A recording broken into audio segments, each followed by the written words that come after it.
Selamat puasa. Selamat buka puasa already for those of you who buka puasa. I see you wearing a watch cap. Oh yeah. My hair is really messed up today, so I'm wearing my cap. Can you pull your cap closer? Porsche cap. Sup, There are everybody? Bobby, you don't wear caps, huh? I notice, huh? I have a problem. My head. Not only that I cannot fit helmets. If I buy a normal cap like that, right, it wouldn't fit. Okay. Yeah, so it's a dilemma.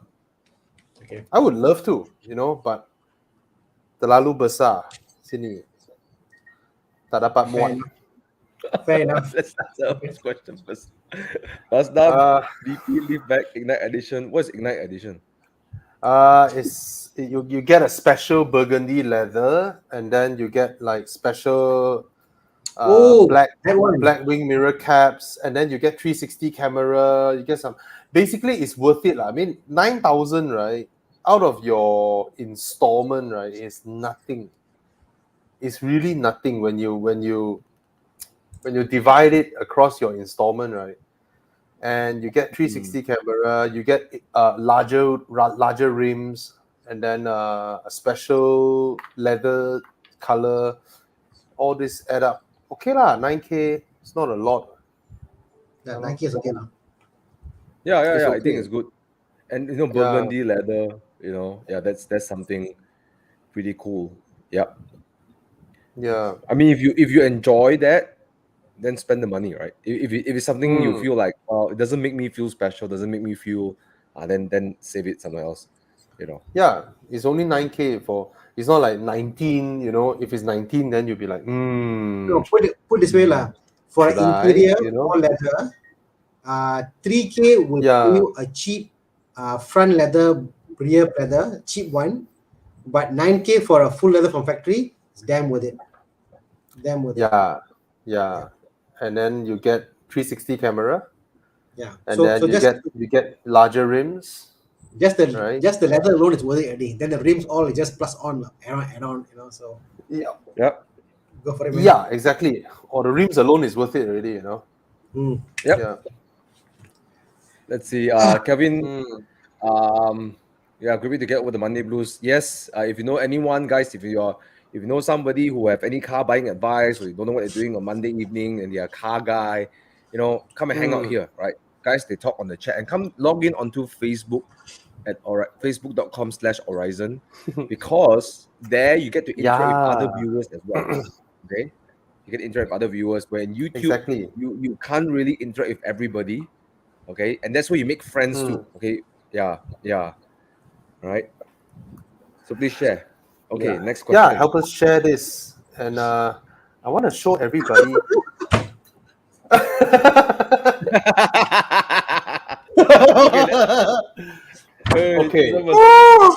Okay, let me answer it shortly for Thana, since Thana is you look at his face, he can't talk already. Okay, apparently he's facing an issue that BMW doesn't know what's the issue yet. It's like 1 in 10,000 maybe, I'm not sure how many cars were sold in Malaysia, but it's super rare. So he's facing an issue whereby he's gone through 2 official dealers, and I believe the dealers have been trying their very best, but apparently, BMW Malaysia don't know what's wrong yet. Sorry, Thana. It's not like I don't want to pay money. It's like I say I'll pay the money, but they don't know what's wrong with the car.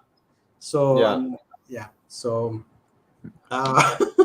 it's not drivable for those of you who want to know. The car just shut down, and it's not movable. It has become an immovable object. Yes. So your M Sport became IM Sport. Yeah. Anyway, sorry, Thana. We really feel sorry for you because. The way I put this was this way. When I bought the car, it was this is the logic, like it was 100,000 whatever, and then the non-hybrid was an extra 30%. So if you're prepared 30% as well cost of repair, I said okay lah, worth it lah. It's like gambling lah, It's like if I get the bill, I pay, I still consider I paid that what I value the car at. All it's painful. But if I didn't kena that issue, then I'm in the clear, But so far, it's been like very rare this kind of total shutdown cases. But unfortunately I've been the one to get it, Yahweh. The thing is, you being a previous A6 hybrid owner, right? Your A6 has no issue. Everyone complain about the A6. No, but I think Bobby made a good point. You see, the A6 hybrid was a simple hybrid, although it's the same gearbox, similar kind of engine, turbo engine, whatever. It was a simple setup. This is a plug-in hybrid, so it adds another layer of complexity to the whole issue. But the A6 was more notorious, right? In terms of public perception. Perception. And then of course, our other colleague, Fadil, he whacked his 330E like nobody's business. He went until like 250,000 km, like no issue. So that helped Thana make his decision a bit in a way. I mean, I had faith in BMW, honestly, in terms of the fact they have got. I mean, Audi had only one model with hybrid, and then another model in Canada for the Q5 hybrid. That was it, Then the Panamera uses the same system on their cars. That was it. That was it. No, nothing else was used. So many cars are being used for the hybrid system, and yet, to me, it has happened. I'm still looking right now. I hope they get to solve it for you. Sorry to hear that, bro. Really. It's been 1 month, by the way. It's been 1 month. Across two SCs. It's going to the third SC most likely end of this month. Yeah. Only 1 month. In my impression, it has been slightly longer. Maybe longer, plus all the weekends and stuff like that. But actually, it's pretty long. Sad. All right, we've got a lot of questions over moral here. Of the story, Thana gets better. Sorry? Moral of the story is keep more than one car at home. Keep what? Have more than one car at home. That's the moral of the story. Yes. That's where everybody thought of the Myvi. The Myvi. Yes. It works. It works every single time. Toyota is there to rescue everybody. Actually, Toyota allows a lot of people to be daring if you have a Toyota at home. Andrew's comment there. Andrew's comment again. Andrew was talking about one guy talking about the battery. So when I bought the car came with external warranty for the battery. So normally, again, this is the perception over here. The battery rarely fails. Again, guys, hybrid cars, EV cars, battery rarely fails. What fails is all the hybrid system around it. The coding, the system. That's the thing I don't agree. Okay, I need to tell this to a lot of people out there. Right? Okay, it may not be something that I can change, but to be honest, car makers try to appease us, make us feel not scared of buying plug-in hybrids, and then they say that the battery is 8-year warranty. But I actually need to question this. I mean, if there are any people who are selling cars here, right? If this is your petrol model and this is your hybrid model, and then you offer 8-year warranty for the battery. But in my opinion, it should be the entire battery system, right? Including your power unit, including your don't know what inverter or what shit, right? Because that is the thing that makes this car different from this car. Right? We are not just worried about the battery. We are worried about the entire hybrid system. I really do think that more of you buyers out there, when the car maker or the salesman tells you, the battery, you should actually question back. Is it just the battery, or it includes all the hybrid component systems? why does it not include the hybrid component systems? So that should be the question that we all should pressure car makers to, be more transparent with us. Yeah, that's how it should be. All right. Okay. Sorry, Thomas. We have a lot of questions. Elaine Loy suddenly has a so Thomas. Okay, sorry. What kind of question is this? Yeah. How come you know, Elaine? How come you know something's brewing? Oh, this is a question from our FB inbox lah. Okay, so budget around what? Want to buy a 2010, 2012 Z4 or SLK? So it's a convertible. So what convertible from 2012 would you buy for 120, 130K? Or compared to I really think that both are okay. Even though I personally would prefer a Z4, right? But we see Baldwin driving his SLK around. Hey, it's lovely as well. It's small, compact. It has a decent interior, pretty nice seats and all that. Yeah, so I think both are fine. If you ask me personally, I think Thomas also personally would pick the Z4 because of how it looks, right? Yeah, I also prefer how the Z4 looks. Yeah. Anyway. Yeah. Thana is like, get a Boxster 96. Yellow.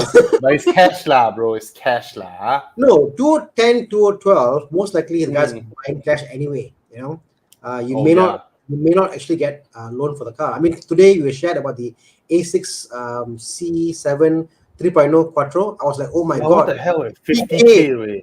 I was like, oh my god, so cheap. What the hell? No loan. So if you're buying no loan cars, 130, I'll say get like a 2007, 2008, 987 Boxster or a Cayman. Yeah. Much better option, your cash wise. I don't think that price anymore, bro. 138, Benny Cruz selling. Yeah. Benny Cruz car is selling for 138, a yellow Cayman. Yeah. Much better drive. It drives better than either. The Z4 actually doesn't drive really well if you don't tweak the suspension. Yeah, isn't it, Bobby? The issue is with the rear, right? Where the rear sits. The Z4, that generation Z4, the pre-facelift, I don't know about the facelift. It has that inherent early F-series problem with the suspension, whereby when you are driving on the highway, you go through expansion joint, right? The whole rear part of the car will skip. It doesn't just do the dong dong. The whole thing just skip one side. Wow, damn annoying. Freaking annoying. Yeah.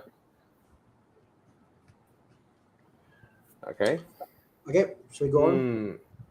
Okay, let's go quick one. A lot of questions. Let's go ultra speed. All right, shall we? So we can catch up. Okay, let's go ultra speed. Max 180 used or new for lady driver, one kid, small SUV. Tiguan. Tiguan new. One kid only, but one SUV ma. Lady so driver. Tiguan no? City drive with one kid, Tiguan or CX5. Yeah. What else? If you want smaller CX30, save the money and go for CX30. It's a nice package too. That's a lot of money. Yeah. 180K use is a lot of money. It's a lot of money. New or used? 180K use or new? Wow. Yeah. It's a lot of money. Yeah. You can get a lot of cars. You can. Can she get a GLC? Ladies love. Hey, Saibo, GLC. GLC has been out for a while, bro. Boom. Let me see. Hey, internet. 188. Yeah, you can. Yes, you can. There's one going for 188. Yay. But then it's 80, 90 plus thousand lah. 80, 90,000. Yeah. 2016, red color, beautiful. GLC 250. Hey. 2017. All of them are this price. Hey, get a GLC lah. Get a GLC. Yeah, that's a possible proposal. All right. Yeah. Hyundai Sonata or i40. Wow, small and big. 2014. I will go i40. This is actually i40. Yeah. All right. I will go I40. I40 drives like a European car. Okay.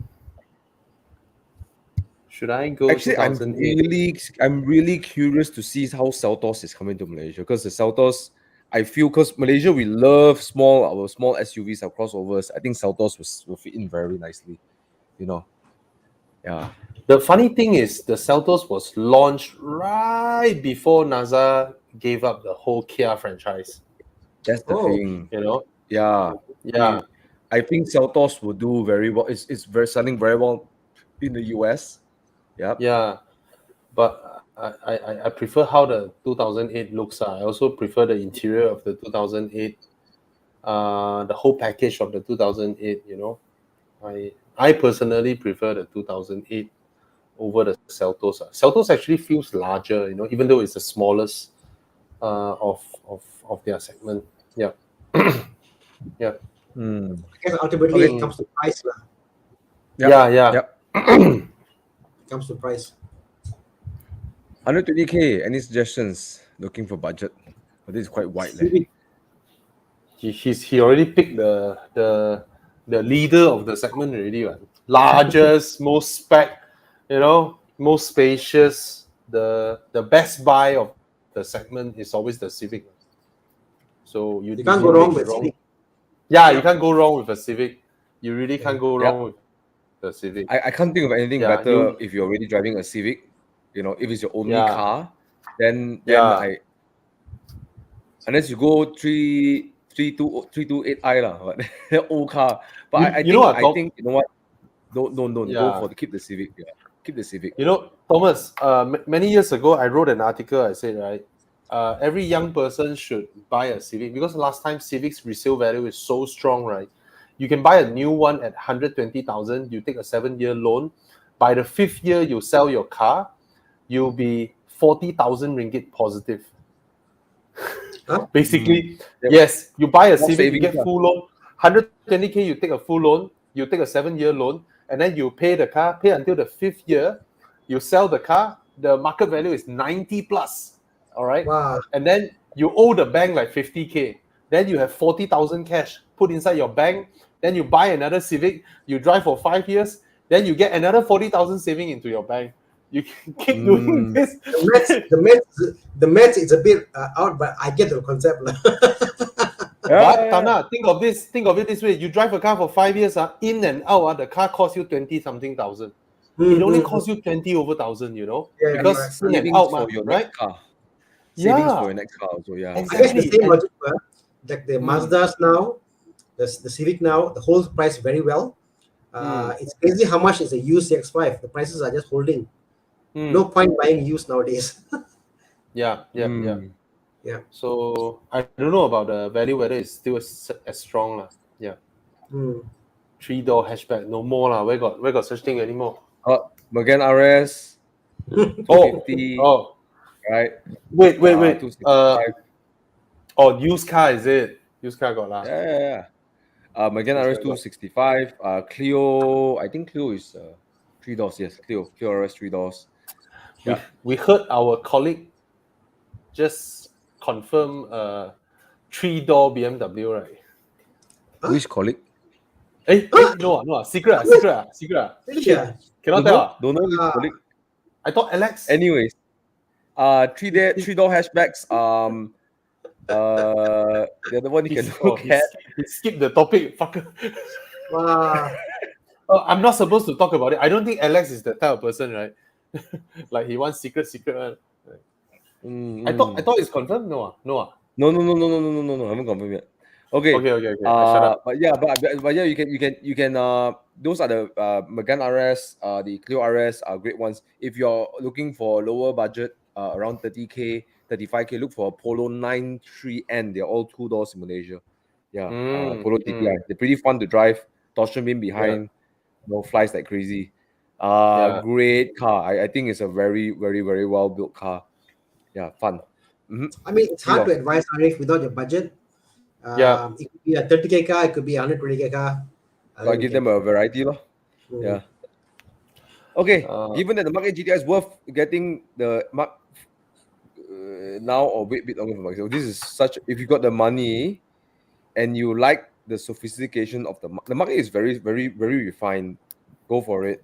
You know, the price he's is saying okay. that should he get the MK6 now Oh, or wait got it. longer and get the MK7? MK7 So yeah, I would actually Mark the 7 MK7 rides and way better. The MK6 MQB platform is so good. huge difference. There's a huge difference between MK6 and MK7, and I believe MK8 is built on top of MK7. Yes, still MQB platform. The MK8 is still MQB. Yeah. So wait for the MK7. If you can, Cornelius, go for the Mark 7 because you have like what we hear is the MK8 is basically the MK7, but the front is aluminium cross members. It's lightened, you know. So you're right, Bobby. Actually, it's the same platform but improved. And obviously, some people actually prefer the MK7 over the MK8. Actually, you know. So, the MK8 has the VDS and it controls the dampers, whereas the Mark 7 doesn't. So the ride feels more natural on the Mark 7 than the Mark 8. Yeah. So I say there are more electronics happening in the Mark 8, which is a very easy car to drive. Makes MK7 for some people actually a better car to get. You know, your preference, no? Yeah. But if you see between the Mark 6 and Mark 7, go for the Mark 7. But unfortunately, the Mark 7 is not dropping price anytime. I don't think it would. People are still buying it at 100K, you know, 120, 130. And people are still buying it at price. Yeah, because it's still available for loan. Mark 6 is great. Just Mark 7 was such, like Bobby said, such a big jump ahead. Big jump. Yeah. Big jump. And I think that Cornelius, you are not missing out much on the Mark 8 either. Mark 8 is like a step forward, but you have the success formula of the Mark 8 that's in the Mark 7. Yeah. For those who don't know, the Mark 6 is actually built on top of the Mark 5. Yeah. Okay. Like GR Corolla Sport. We have to wait for it to come now. Yeah, lor. But it won't come. It's for America, right? I heard. Peugeot 308 T7 facelift under 20K. There's a 4-speed Mercedes gearbox, right? 4-speed Porsche gearbox. Porsche developed the gearbox. Yeah. So there's a reason why this car.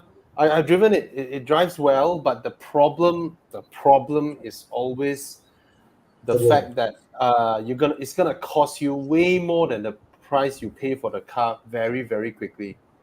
The upkeep of this car is no joke. Okay, so really up to you if you're feeling extra courageous. There's a reason they are 20 over 1,000. They visit workshops very, very often. Very often. Yeah. Okay. Suddenly aircon, suddenly turbo, suddenly this, suddenly that. No end. Yeah. Yeah. I think new minus cars, SST law. SST law? It's not even just the SST, you know. Plus the 6% backlog. Everything is flying up. I know, but everything is flying up in prices. All the new cars that are coming into Malaysia, right? We're gonna experience a price hike because over the past few years, when we have all this, what do you call that? Extra incentive rebate on excise duties, right? Our car prices have actually remained stagnant for more than 15 years. Our average car prices, if you compare cars that are being sold now versus 15 years ago, Malaysia car prices has barely raised in prices because the government has been reducing on excise duties. So when there are much to reduce any further, given how the global car prices are going up because of all the connection is down, right? No, you connection is down. Am I back? Am I back? It's me. Yes, Bobby. It's you. Always me. Okay. It's always me. Let's move on. It's always me. This is great for Thana while Bobby is lagging. So yeah. Okay, used Passat B9, A4, or Passat R-Line? Am I back? Yes. Am I back? No. Am I? You're back, but you're laggy, Try bro. to disconnect and connect, Bobby. Noah, shit. Oh my god. Screw you, time. Guys, I'm using Which one time. would you pick? I think they're about the same, but if you get a A4 with a Quattro, then obviously there's all-wheel drive there.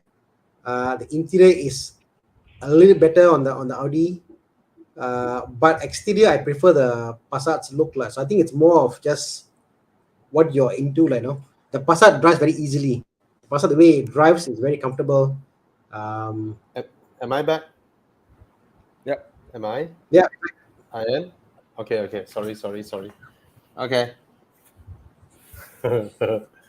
Passat. Yeah. So you say Passat is a better car, lah? Passat is more easy to drive. Easy to drive. Passat is a larger car, more spacious, but A4 has a nicer interior, to be honest. So it's much more premium. Way nicer. It's like you get into a VW, you're like, wow, it looks like Audi, Then you press, not Audi. So please. Sorry. All right. Hi guys, on the Audi train. Do you have a video on like your journey of the Audis, like how you did the Audi? Yeah, there's a whole playlist that you can go have a look. I think it's cheap, but I think like in today's market, I wouldn't buy a hybrid because as what Bobby was showing earlier, the 3.0 now is about 50-60K. For the same price, I'll buy the 3.0. But yes, exactly. The hybrid is suitable. But for today's market, I won't buy the hybrid. I'll bought the 3.0. What a joke. I'm gonna post Thana's playlist over here. So people who are interested to get an Audi A6 hybrid, it's gonna show up anytime. And then you can just click into the playlist, save the playlist, and watch it at your leisure time. Seriously, my connection. I'm so sorry, guys. Okay, let's move on. Hi, Thana. Value for money. I think it's a horrible car. Sorry. No. Sorry. No. So Bobby and I agree. I think it's a horrible car. I think Ativa is a scheme to swindle money from the people. They're like, how do I get money from them? You know what? Let's brand this as SUV, crossover, raise 1 inch. They'll buy for sure. Why? For KL driving, for flood. It is not an SUV. It's not a crossover. My view, its handles way better. It's gimmicky, and in my opinion, it doesn't look any good. Also, it's purely BS. It looks like a wannabe countryman. Sorry, Ativa. I feel the creativity side not very strong. We need someone like Theophilus to help them design nicer cars. Yeah. So no, I think it's bad. Please buy my V. Dark Lord, buy my V. All right, there you go. Next one. XC40 Recharge EV or Mercedes EQA 250. I've got a very strong series, right? I've got a very strong feeling about the XC40 Recharge EV. Yeah. Sorry, the Recharge T5. This is the EV. Is the full EV? Is it? Is the EV called? It's just an EV, right? It isn't called Recharge. Recharge is the T5 Recharge. No. Okay. I think he's referring to the complete EV. EV, okay. Yeah. The EV was announced today for the pricing was 262,000. The EQA, how much is the EQA again? 278,000. Yeah. I mean, what I like about the Volvo is what I like about the Mercedes is I think it's ground up built for the EV. The Volvo is on the platform. They retrofitted, but it works. I haven't seen the EQA in person yet. But the XC40, I think EQA looks more like an EV. And correct. Exactly. The Mercedes is more of a ground up. They build an EV, whereas the XC40 is just they modify it, make it EV, And to me, any EV that doesn't have a front boot space, I have a cringe a little bit. You know what I mean? Because it's not purpose built. Yeah. I think the best way to answer Wei Yi is go and test drive both. But also the other thing to consider is that do you want to blend into the crowd or you want to look like an EV? I think Volvo offers a, I want to stand out. So for me, I'll buy the Mercedes to stand out. Yeah, and for someone like me, I want to blend in, so I'll get the XC40. Right? So you choose which one you want, right? It's not here nor there. Right. Yeah. Let's add boy back in. Am I back? Yes. Wondering which sport car suit 158 cm girl in terms of visibility, etc. Stacy, let me thank you for tuning in. I'm so happy, Bobby. We're seeing more and more ladies for joining in the chat today.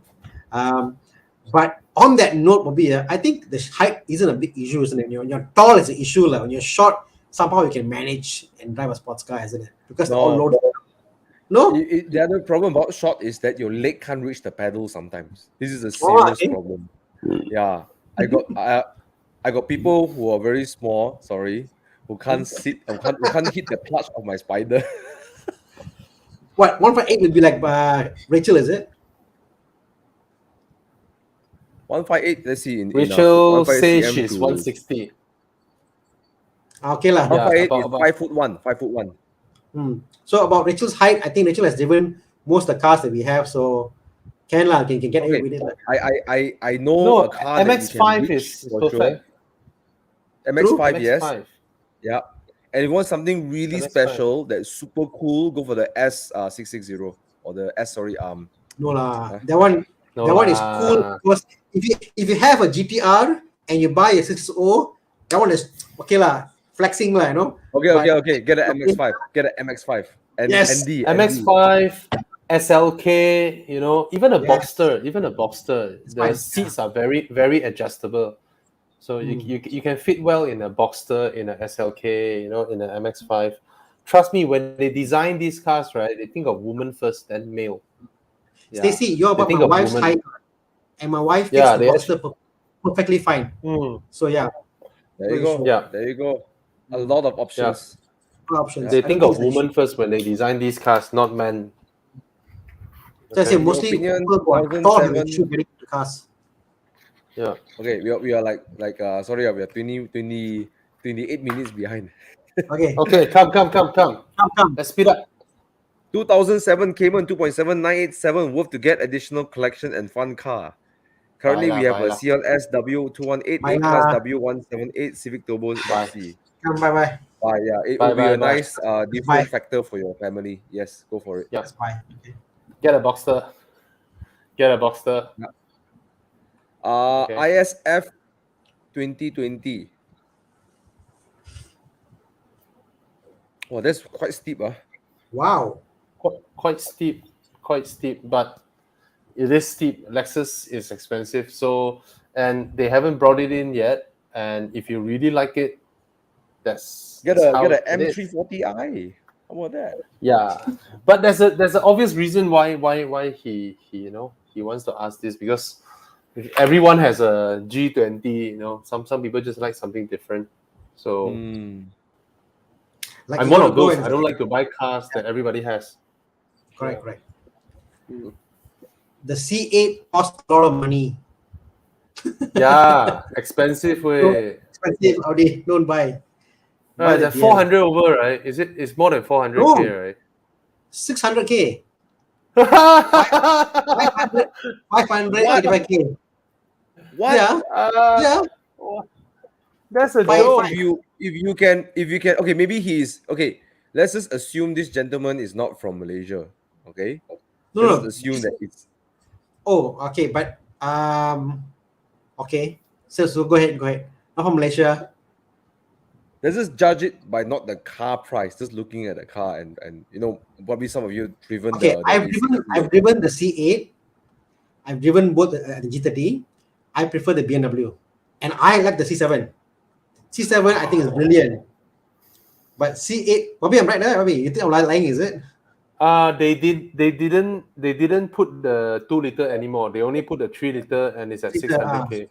600k, correct. So yeah. Oh my god. Yeah.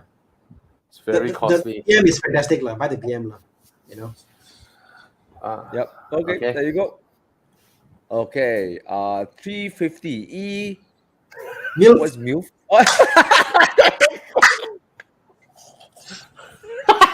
Mild hybrid is a family. Typo. No, Typo. Typo. Okay, yeah, he okay. typed MILF too often. 350. Google thought he meant MILF instead of Merc. No, mild hybrid. Okay, mild hybrid. Okay. Oh, Good to my sell. hybrid. Okay. Good to sell or buy. A good sell. He wants to sell it. He wants to sell The problem about it. the E300 this gen is that the new E300 has came out. The new E-Class has came out already, right? Yeah. You better sell it at this price, quick.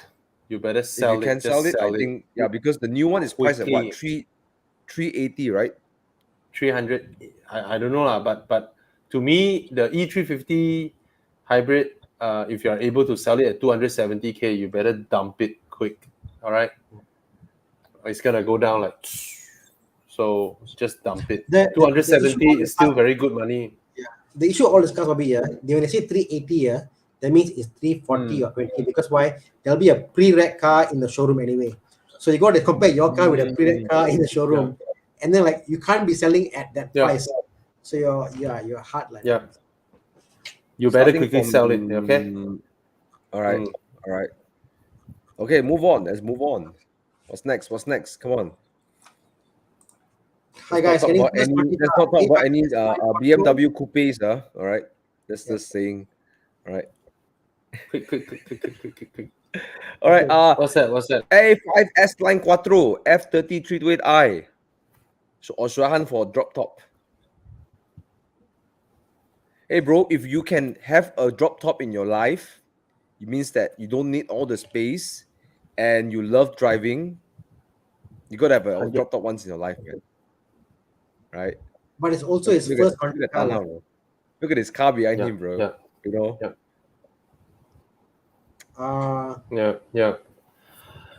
Yeah, get a drop top if you can. If you can with your budget. Not a lot out there around this price that's still available for loan. Boxster 97, not a lot. Yeah. So no loan. You can't get loan already. No, not available for loan. Loan cannot get loan. Yeah. Very hard to find. So if you're able to find one, grab it. You got to spend 300K with a Porsche Boxster under loan, So yeah, I think I don't dare to go Muda now. I'm afraid of my connection. Okay, you look at the options. Yes, those two are very. I think the yes, you can get a Conti 4-door sedan. Yes, but again, like I urge everyone who is a car guy or car girl, right, really try a convertible once in your life. But Thomas, talking about that, Thomas, if you talk about the progression of you buying cars, so you go from a Japanese car, then your Conti car, and you're like, okay, I can do it. Now I've got a convertible, because the whole convertible jump, it's a big jump, Imagine you're going to a convertible, got convertible concerns, plus Conti Pro concerns, plus the, you know what I mean? There's a plus is an add-on, you see, So I don't know. I mean, something to think about, especially SL350 V6. Oh yo. First Conti car, he buy a 3.5, 3.8. Okay lah, is to throw everybody into the rabbit hole. No, our job is to a rabbit hole. It's okay. You see, it means, right, he immediately gets ultra strong resale value. True. Right? Yeah, there you go. Right? If he spent 130,000 on a regular 3 Series, a 328i, okay, 7 years later, how much would that car be? Right? 40 grand. 40 grand, yeah, or 30 over grand, right? But if he has a convertible, 7 years later, it will cost how much? 90. It will still be 90 grand. Look at that mini R52. And look at the R129 300 SL. Oh my god, so sexy, man. Loan. Yeah. Cash. I know, but I'm just saying Those are this is cash an buy. example of the second value of convertibles. Yeah. Yes. So for his budget, right, the only thing that is somewhat near are SLKs. SLKs that are still available for loan. Other than that, there's nothing much around your budget that You're is very behind, guys. available for loan So many. and also a convertible. Okay. Just the SLK. Okay.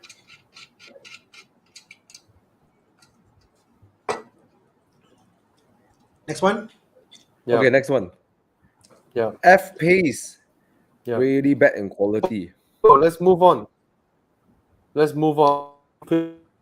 Jump. Oh, SLK. Next. Hey, who's supposed to be selected? Reverse one.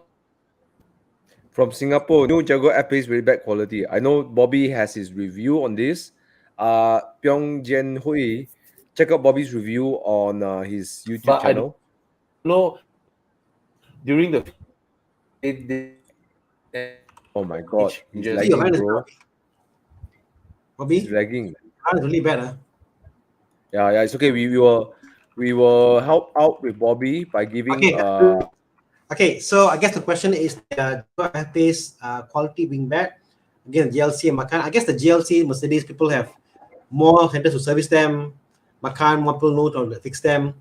Jaguar probably lesser, but I haven't seen or heard any major concern about the Jaguar F-Pace from what I've seen. I will go for the Macan base because the build quality is just great, and it's a 2.0.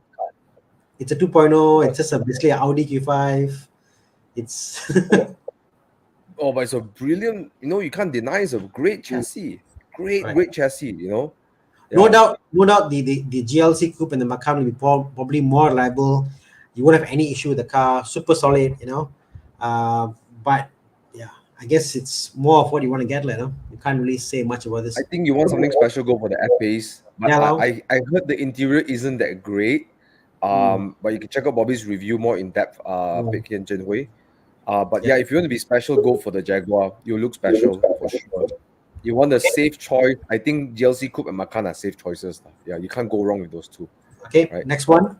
Let's go on. Budget 150 to 180k. Cash or loan, must be rear wheel drive. 1.8. That's a lot, bro. 1.8 ton or less. Okay. 300 horsepower. 400 minimum torque. Not older than 210. Any ideas? Okay, so rear wheel drive. You must buy a BMW or Lexus or E92. Mazda. E92. I mean the brands you can't do loan if it's not older than 2010, so it's cash for sure, right? No, not older than 2010. Yeah, cash So yeah, but you say cash or loan, right? So it's cash really. It's not even cash or loan. It's cash. BMW E92 M3. Yeah. Bobby, can we add you in, Bobby?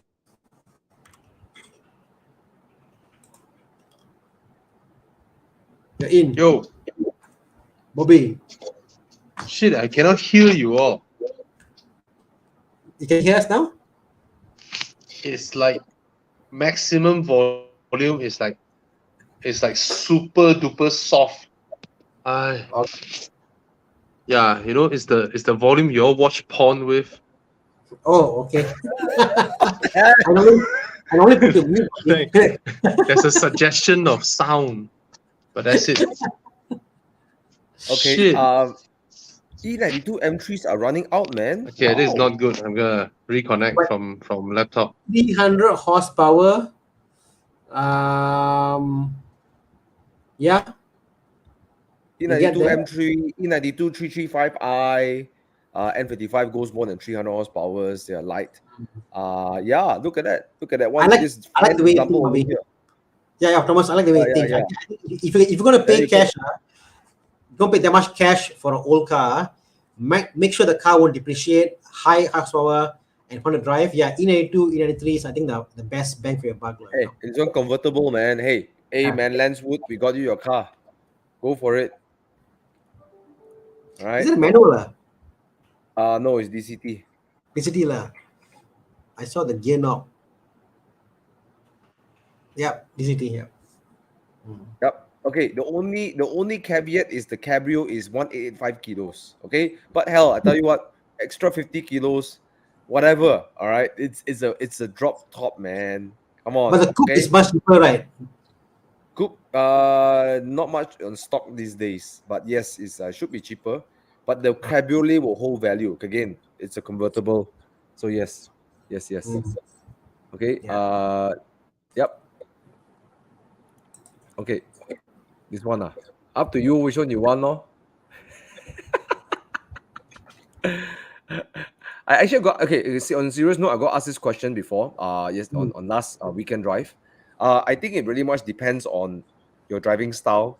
Honestly, the Porsche logo, of course, will give you that prestige lah. But I think between these two cars, it's really up to your driving style. You know, one is front engine rear wheel drive, one is mid engine. You know, and yeah, it's just really up to your personal style.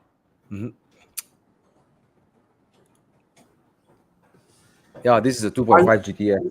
One will sound glorious. I think the Cayman GTS will sound glorious. No, I think the Cayman will sound better with the sport exhaust. Yeah. I think it does sound better. Sound louder lah, but sounds like a Subaru lah. Right? But that's the beauty, man. That's the beauty of the Boxer engine. So yeah, I mean, my money is on the Cayman lah. You know. Okay. Move on. C200 or X3. Thomas, what do you pick? I'm just putting this out there, guys, and just my personal preference. These two are not my favorite mini. Sorry, mid-size SUVs. Yeah, I don't like both of them. But if I have to choose, then the X3 lo. Yeah. I also more in favor of the BM actually. BM in the way it drives, GLC the way it feels inside. The GLC interior is much better.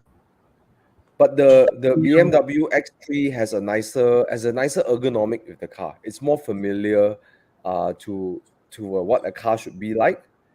You know that MBM thing. I'm not a big fan of the MBM thing. But the X3 doesn't feel special inside. Inside doesn't feel special. It doesn't feel special. Yes, there's the downside. It's very familiar, so it's not like there's no wow factor. But living with the car for long term, I can't. The Mercedes thing, you know. Whatever, just drive the car, like, you know. But still, like the Mercedes looks better. Inside's prettier, more comfortable. But if you're more hardy driver, the X3 handles quite well. That's my preference, like, please. Yeah. Okay. Moving on. Yeah. Sorry. And. No, it's okay. I think we just answered already. Okay. CRZ. Really? CRZ. I had an interesting. Yeah, it's still quite a lot. I feel the CRZ is somewhat in the no man's land. The price went down. I always feel it's like a no man's land. It's like it's not here, not there. Huh? How can it be 70,000? Wow! Look at that. Not be. Yeah, no way lah. No way. Bro. Okay, Lee Shengman, I think this picture from Chi Yang has answered your question. Oh, no. Okay. Sorry. He's talking about the mileage. The mileage. Okay. So, okay. If it's the mileage you're talking about, I think it's fine. Totally fine. No issue. It's fine. Yeah, it should be fine. Yeah. Can't be the price lah. It's a mileage lah. Yeah. If it's the price, this answers the question. If it's mileage, I think it's not bad for 2014. It's a really great one. Yeah. Okay. Next one. Okay, let's go. Mini Cooper cross country for the lady with one kit SUV. This is, I think, you recommend for the earlier guy who asked the question. Hi, Bobby and Thana. For advice, wait. Got the W212R E63. Wow, Bobby.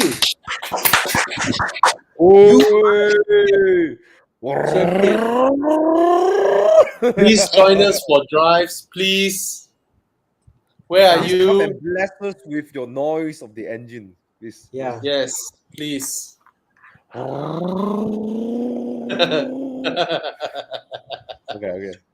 Is my Okay. connection okay, guys? Sorry, Yeah. sorry. Oh, sorry. Okay. Volkswagen Tiguan All-Space 4Motion or Matsuda CX-5 2.5 turbo. I like the Volkswagen a lot. It's surprisingly I will pick that car above the GLC or the X3. Yeah, save the money and get that car.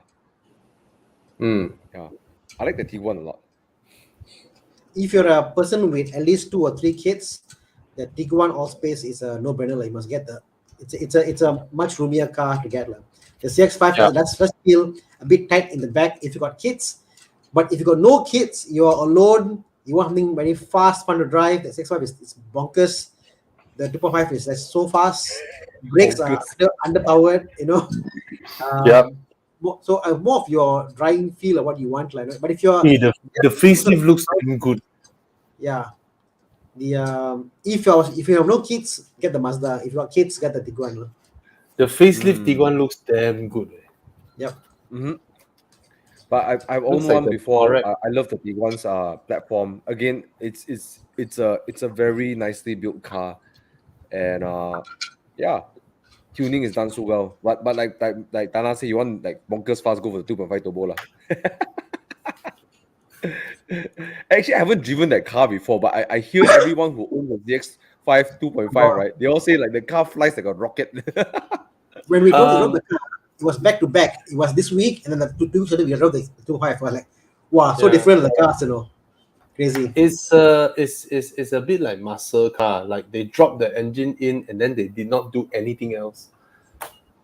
And the engine just overpowers everything.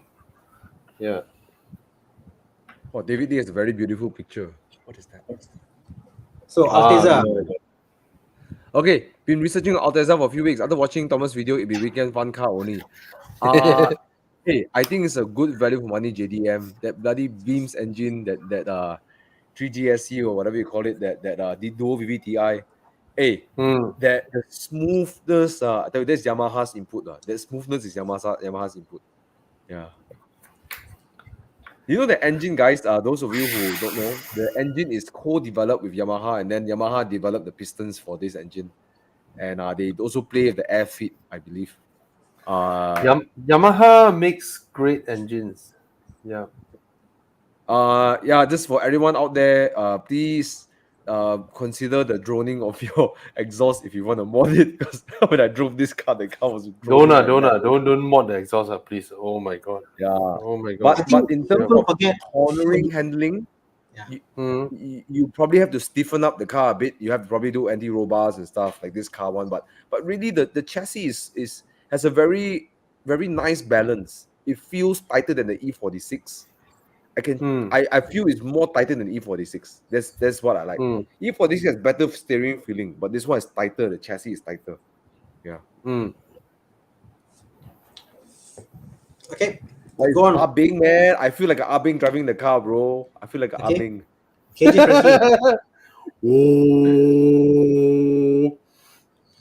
Okay. Harrier Turbo. Below 200K. Never had an SUV or a turbo car before.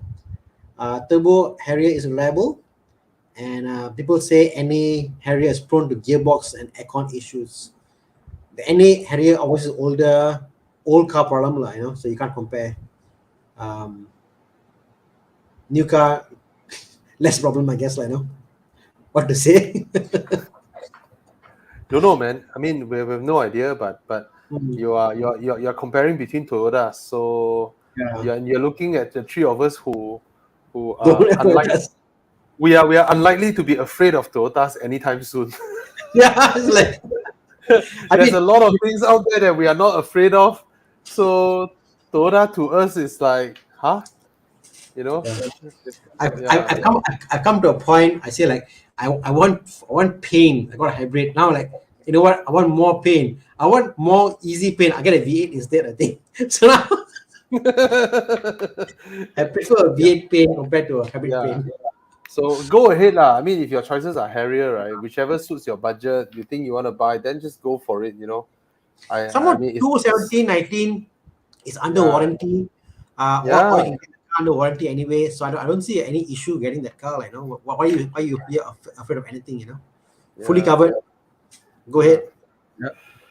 Okay. Porsches are reliable. Go ahead. Okay.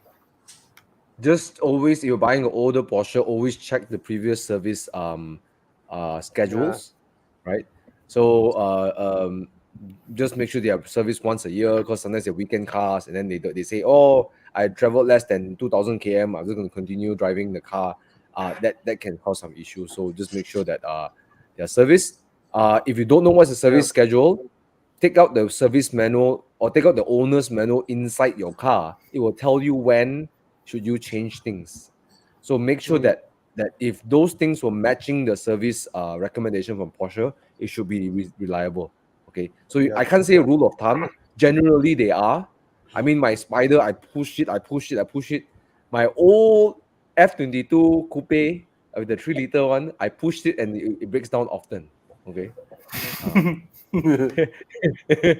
Okay, so Porsches are love to be pushed. Okay. Yeah. All right. Okay. Go for it. Okay. F30320 LCI out of warranty. Whether upgrade or Android player or not, is it good? No problem, bro. Get it? No issue. It Yeah, doesn't affect anything. It's an add-on device. They call it NBT. The NBT is a module that sits between your screen and your player, or you can get a whole screen installed. Go to DMP and they will do for you. Perfectly fine, no issue. You won't affect the car because separated. It's a separate system altogether. Yeah. Yep. Okay, Macan versus Cayenne. Mark Francis, this is our good friend. But he won't get a Macan S. That's a Macan S. Oh, bro. Mark, I know you are what kind of driver you are. I heard your reputation. Okay, so okay, I know you want the S because it's special. It's a V6 and stuff. But okay, if you're talking about the first gen Macan, the 2-liter is suitable for the car. I know people who buy. My neighbor who bought a Macan S, he sold it and he got the Macan 2.0. He was more happier. And this is a guy that drives Lotuses. He drives. He used to own 458s. He used to own Lotus. He drives. He's a driver lah, and he likes the Macan 2.0 better. Yeah. The Macan S, right? When I drive it, right, it just felt. I know now there's a new engine, but I reckon, Mark, you're not buying the new one. I believe so, because you just bought another house, right? So anyway, you can buy more. Yeah, I know. The thing is, the Macan S, the old one, right, with the big engine, the platform of the Macan was designed for the 2-liter. It was designed for the 2-liter.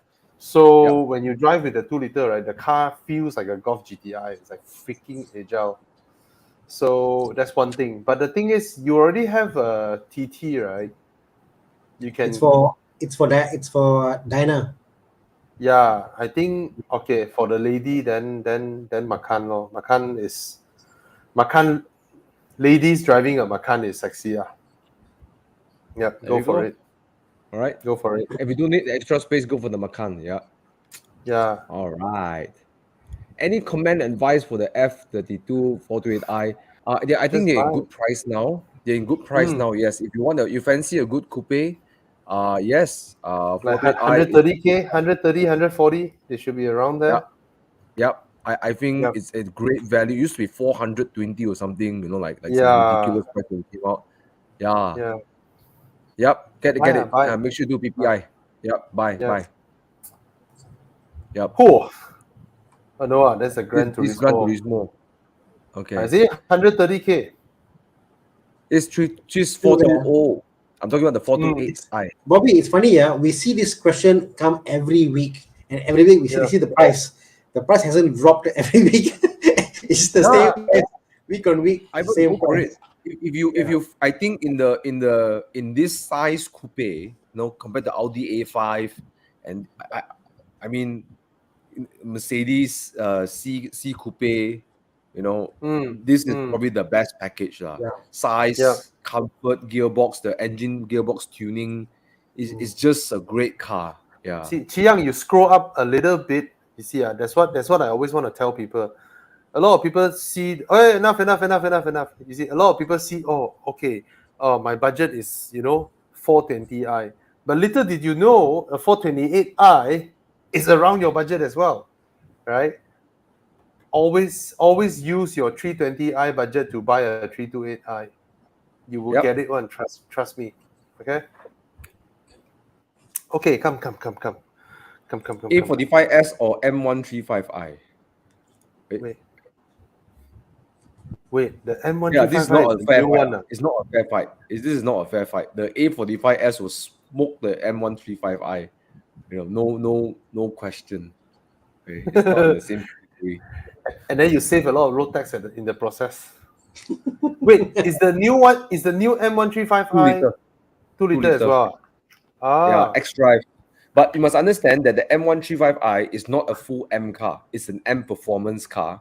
So it's like the Audi S of the RS, right? And you're comparing it with the A45, which is like the RS compared with the S.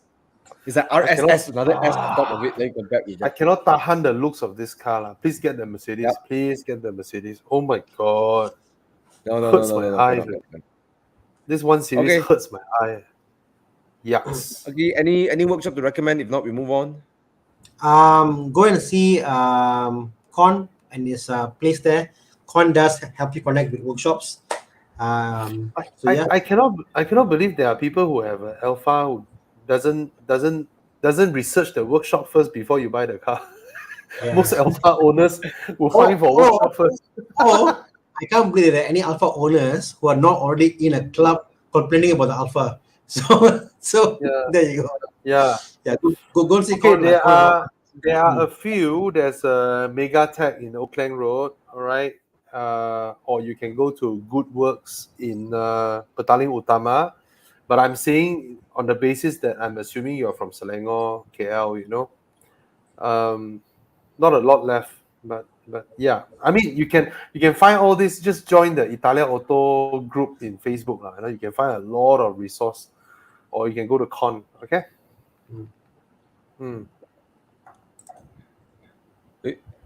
G30. I like the LCI a lot.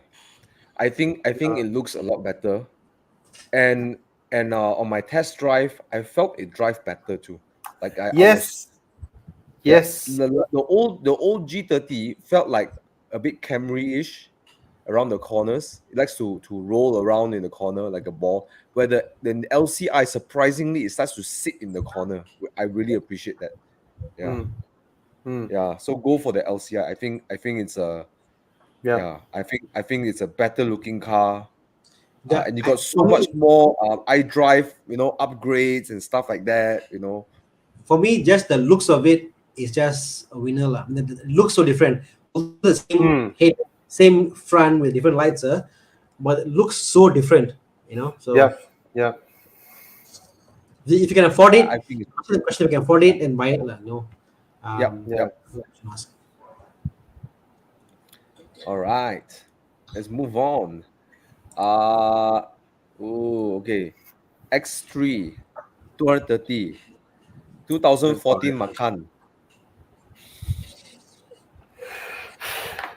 I mean, 2014 Macan, it really, I mean, it definitely drives better than the X3. You have to stretch a bit because it's only 250 to 80. Yeah, and then you look at the infotainment, you're like, in the 2014 Macan, But the Macan is the size of an X1 actually. The Macan, That's true. True. X3 is actually a lot larger, and for 230,000, okay lah. I mean, go ahead. It's a great car. Okay. All right.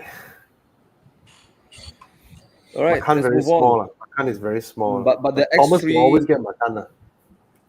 I was going to think XC. Can we buy XC60 at this price? Yeah, of course.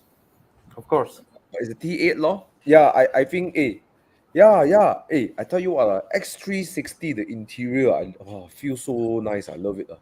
And then if you can get the Inscription Plus with the Harmon Garden, Bowen Wilkins. Powers and It's Wilkins, yeah. Yeah, it feels so much better. And look, if you can get 230, yes, another used car, you can get a XC60, do it. Yeah. The XC60 is a bit more expensive. It's about 260K. 260. Oh. Yeah. Recently my friend bought it for 250. But I think it's worth it. I think it's worth it. He had a blue color with a brown cappuccino interior, the brown color one. Oh, lovely, man. It's just lovely. Yeah. I love the infotainment. Okay, I love the XC60 more than the X3 actually.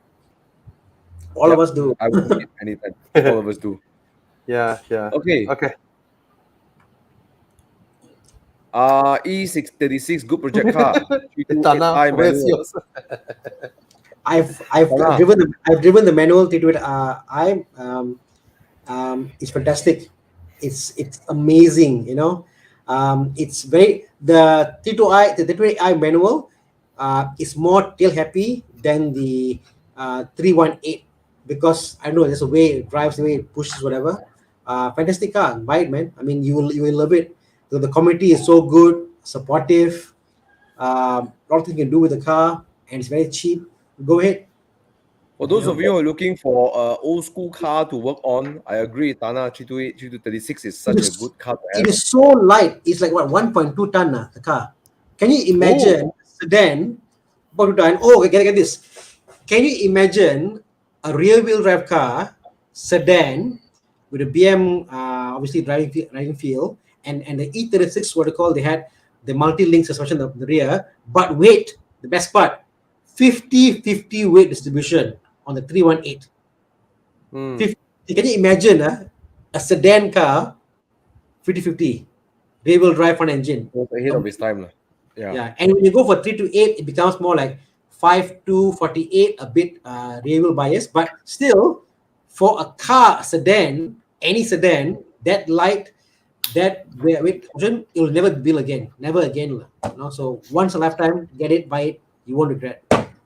And coming from an E30 owner, okay, the E30 does not handle nowhere as good as the E36.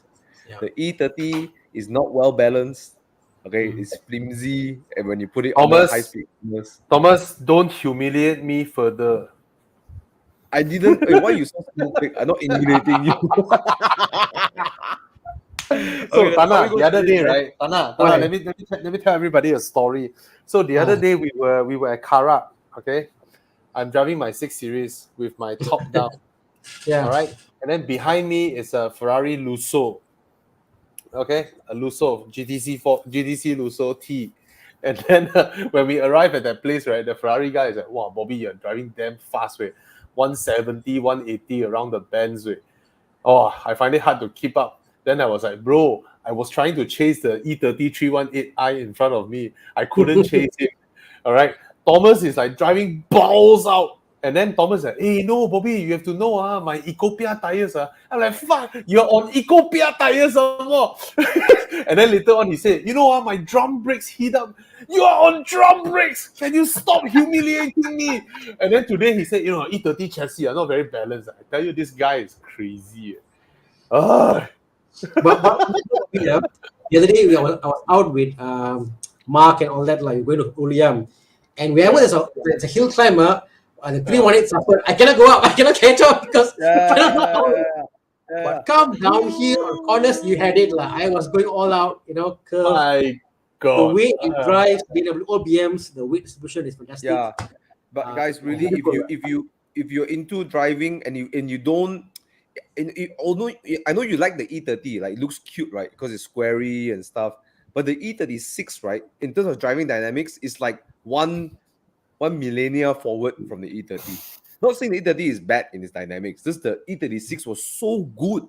It's so good, really. There are things in the E36, I'm shocked. There's a cluster that you press, tells you odometer, consumption. I'm like, how did they think of this? Hey, but E30 got also. Really, so crazy. Yeah, it's a good car, bro. Arif, yes, it's a good project car. And it's it's more budget friendly than E30. E30 is getting kind of expensive to repair. Like I bought my car for 30, I spent 45 on it already, and there's still minor things to fix. My advice to Arif Akmal is buy the best you can buy for your money. I'm going to do a series soon about I'm doing one now, and that's going to come to an end because of 318. I'm going to do a new one on 328. I'm going to buy the worst example possible in Malaysia, and we're going to build it up to say don't do this because it's going to be really bad. And I'm going to show how bad it is and how you should go for the best possible example. So Thana, you're buying another 328i. Yes. Yeah. A lousy, rotten, bad one to show people why you shouldn't buy the cheapest. But anyways, wait a minute, just fun. Yeah. Anyways, just a quick to people who are buying these cars. A lot of these cars come out with people who used to have it on a shoestring budget, so you can get a cars with a lot of nonsense in it. Just what Thana said. Condition with this car. But yes, it's a good project car. It's good, big community. Parts are everywhere. More. It's a lot of parts right? So I mean, the interior parts are dwindling. They're all used parts. You can't get interior parts anymore. But engine, yes, a lot of half cards here and there you can put in and play with. Yeah. It's an easy car as a project car. It's easy. Than what Alfa Romeos or or Cappuccino. I may end up with 3 E36 by the end of 2 weeks. Bro, why would you do this? Or different things, like, no? So yeah. So go ahead. I'm gonna unfriend you, Thana.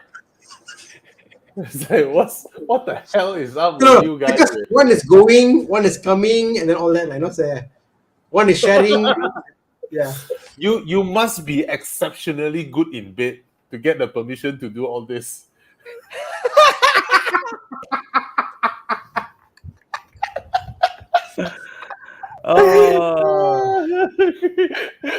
Okay, Vincent Chan.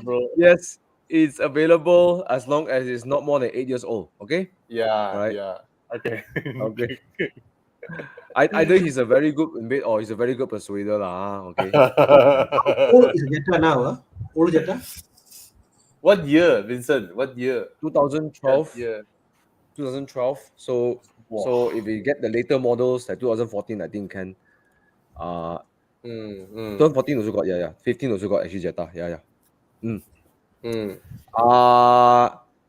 Ayo. Apa ni? 340i. What is Mark X? What is Toyota with all this? Nope, M340i. Done. Rahir Rama. Okay. Handsome celebrate guys. Currently, I use Peugeot 308. Now I want to upgrade my car budget. Civic FE awaiting Peugeot 508 comes to the market in Malaysia. I haven't driven the Civic FE, but I was driving down with Uncle KS Kong, YS Kong from Penang, and he was sharing how impressed he was with the Civic FE. Yeah, it's a big jump in his handling dynamics, and he says that it's very chuckable. The only problem is that you have to deal with a CVT, but everything else is great. The CVT is great too, but it's a CVT lah. Yeah. And I don't think the 508 will be around this price. The 508 is very likely to be above 200,000 ringgit. So, yeah, it's a different price point. Okay. And it's a segment that's similar to say an Accord versus a Civic. Yeah. It's an Accord segment. Yeah. Okay. Yeah. So JC, I haven't driven the car, but I've heard great news from very keen drivers. So yes, you can celebrate that this Honda Civic should be a good one. Yeah. RX 300, 350 long-term family car. It's designed to be a long-term family car. All right, just buy it. It's a Lexus. Okay. Answer this question. To add on top of the Civic train we had just now, same thing. One is the other thing to consider. One is torque converter. One is CVT. Mazda 3 has torsion beam behind, more playful. Civic is more sophisticated, but you got CVT. Okay, so you're not making a wrong move on either of these, but of course, bang for buck has always been the Civic All right, Absolutely. for what you pay. Yeah. The Malaysians love second Civics too. Yeah, all right. Yeah. The Civic looks new lah. Yeah. Oh, Davis say it was reported GR Corolla and GR86 coming to Malaysia sometime. Nice. Nice. Okay. Hey, we already selected this. Yes. Okay, come. Okay. Audi S5 B8 or Audi A5 B8.5? Of course, you go for the S5 lah. Even though it's not the 0.5, right? Yeah, S5, 0.5. is it the 4.2 of it? I don't know. No, it's a 3-liter V6. They already have it in the pre-facelift in the 3-liter V6. Okay. So I mean, whatever it is, just get the 3-liter. I mean, if for this generation, right, the B8 generation, right, correct. Whether it's 2-liter, 4.2, or 3-liter, whatever it is, right, you just buy the 3-liter because you buy the 3-liter, it's more powerful than the 4.2. All right, and the 3-liter is more reliable than the 2-liter. Even though it consumes more fuel, it's more reliable than the 2-liter. So it's gonna give you less headaches. Okay. Hello guys, I finally put my kids to sleep. Joining you guys so much. Wow. Hello, long time no see, Con. Long time no see. Yeah. Come join us. Yeah. Yes. Planning to buy a 981 Cayman. Both have to spend money for the Cayman S. Of course. Marcus, you can get it. Go for it, man. Yeah. My father loves his 2.7, but now he's telling me that I wish my car got a bit more power. so driver can the 2. Thomas, back then the 2.7 S means a lot. Tuna.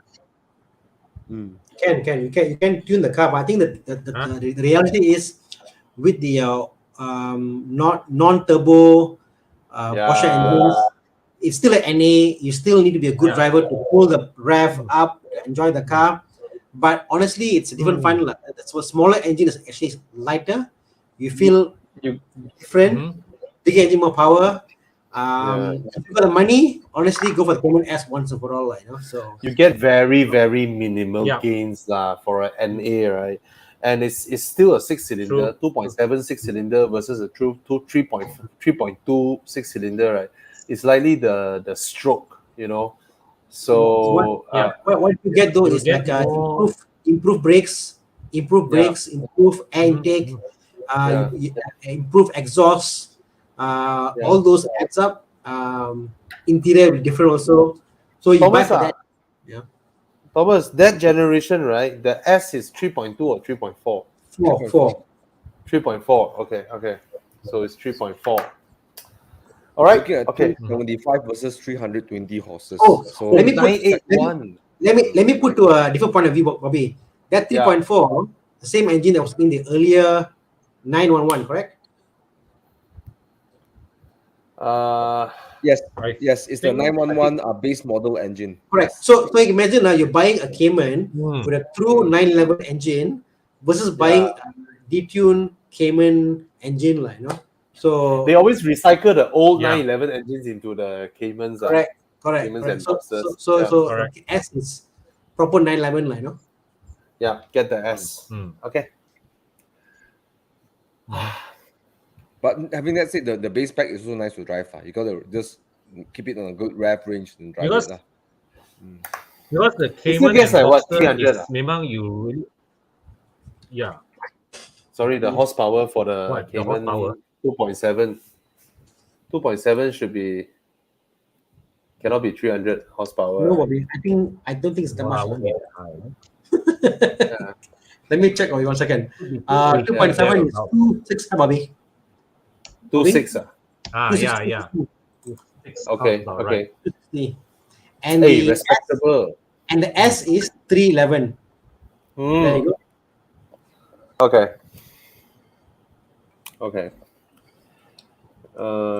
Ooh. What did Alex Stamrock say?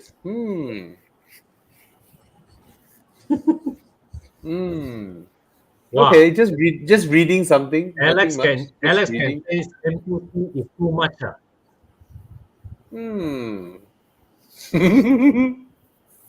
Okay, nothing. Just something I spotted. I'm not gonna say anything. But you see, the E46 CSL or the E46 M3 is, I feel, the spiritual father of that car.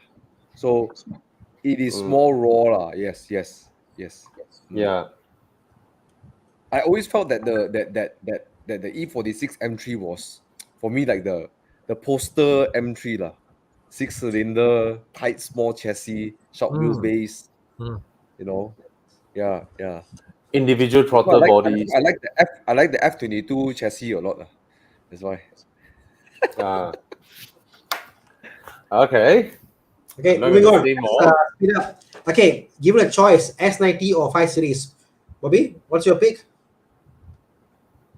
Both are great cars, lah. To be honest, cars. you're not making a wrong choice on either one. Okay, so the 5 Series is quieter and slightly more comfortable. You know, it rides more supple than the S90. The S90 has its unique quirks, you know, and you actually get slightly more leg room at the back. Right. But the seat base of the 5 Series is more comfortable. So the S90, right? If you're ferrying kids behind, they will enjoy the S90 more because the 5 Series seat base is very long. It's full length seat base for adults. So for kids, right, their legs will be hanging. And S90, you also get the what do you call, what kind of seats is that? What do you call that? The integrated boosters. Yes, the integrated booster seats, that right. And then infotainment wise, I prefer Volvos over iDrive at any time. It's much easier to use. And if you get Bowers and Wilkins, there's no challenge. All right. You go and test drive both. You really. Volvo's engine is noisier. All right. It makes the kind of noise that people associate with cheap 4-cylinder cars versus BMW's 4-cylinder, which is actually much more refined, and BMW is also slightly more fuel efficient. But I prefer the interior of the S90 lah. But the S90 also got another issue. The armrest, glove box under the armrest is is close to useless. Yeah, it's close to useless. All right. So yeah, go and test drive both. Both are great cars. Both are great cars. Okay. So Eddie is asking, couldn't seem to find one. Couldn't find one. Sorry, Eddie. But that's the case about this cars, is that you gotta be patient to find a good one. It's not like buying a used Civic or your used BMW 3 Series. I think you know anyone. Con. Okay, Eddie. Benny's one is a Boxster, Cayman, huh? Boxster, right? Excuse me? Benny Cool. Benny is selling. Check out the Ben's garage. Yeah, he's selling his car, no? So you look at Ben's garage. If you look up Ben's garage on Facebook, Ben's garage. Benny is selling his for $138,000. It's a yellow Boxster 97.1. So 97.1. And the other option, Eddie, is you can go to the Porsche Lover. And what you can do is, because a lot of people service his car through him, and a lot of people follow him, either they're selling or buying Boxsters or Caymans and stuff. So you just tell him, hey, I'm looking for this. When you have one, contact me. Yeah. Right? Go that's to the best the Porsche Lover, because he's an expert in Porsches. He has a workshop that deals with Porsches. And but he has a lot of people asking to buy and sell too. That is important. Yes. A lot of people go through him.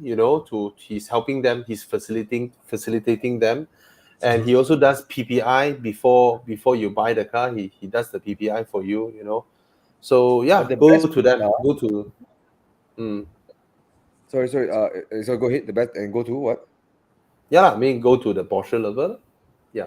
And I think the additional thing I'd like to add to this is that some of these good deals they don't touch Muda sometimes. They trade hands so fast, right? it doesn't even touch mudah. So it's better that you get in front of the queue by talking to somebody who sees all the questions, like I want to buy, I want to sell. So go through. And maybe if you know if you use car dealers, you can trust talk to them lah. Yeah. But as far as I know, I see more and more. I see more and more exotic car owners, right, prefer to go this route than to go mudah. First of all, if they go to a dealer, the dealer will lowball them, to absorb their car. That's the first thing. Lowball like nobody's business. Okay, that's the first thing. The second thing is if they post it up themselves on mudah or Carlist, right, they just don't like to entertain all these calls, all these texts and messages and all that, can they go? Can I see the car and all that nonsense, A lot of these people, they are rich and they don't like to spend time on unnecessarily on people they do not know, So yeah, that's how it is. Yeah. By the way, my E30 is going to be for sale soon. Just so you know, anyone looking for it.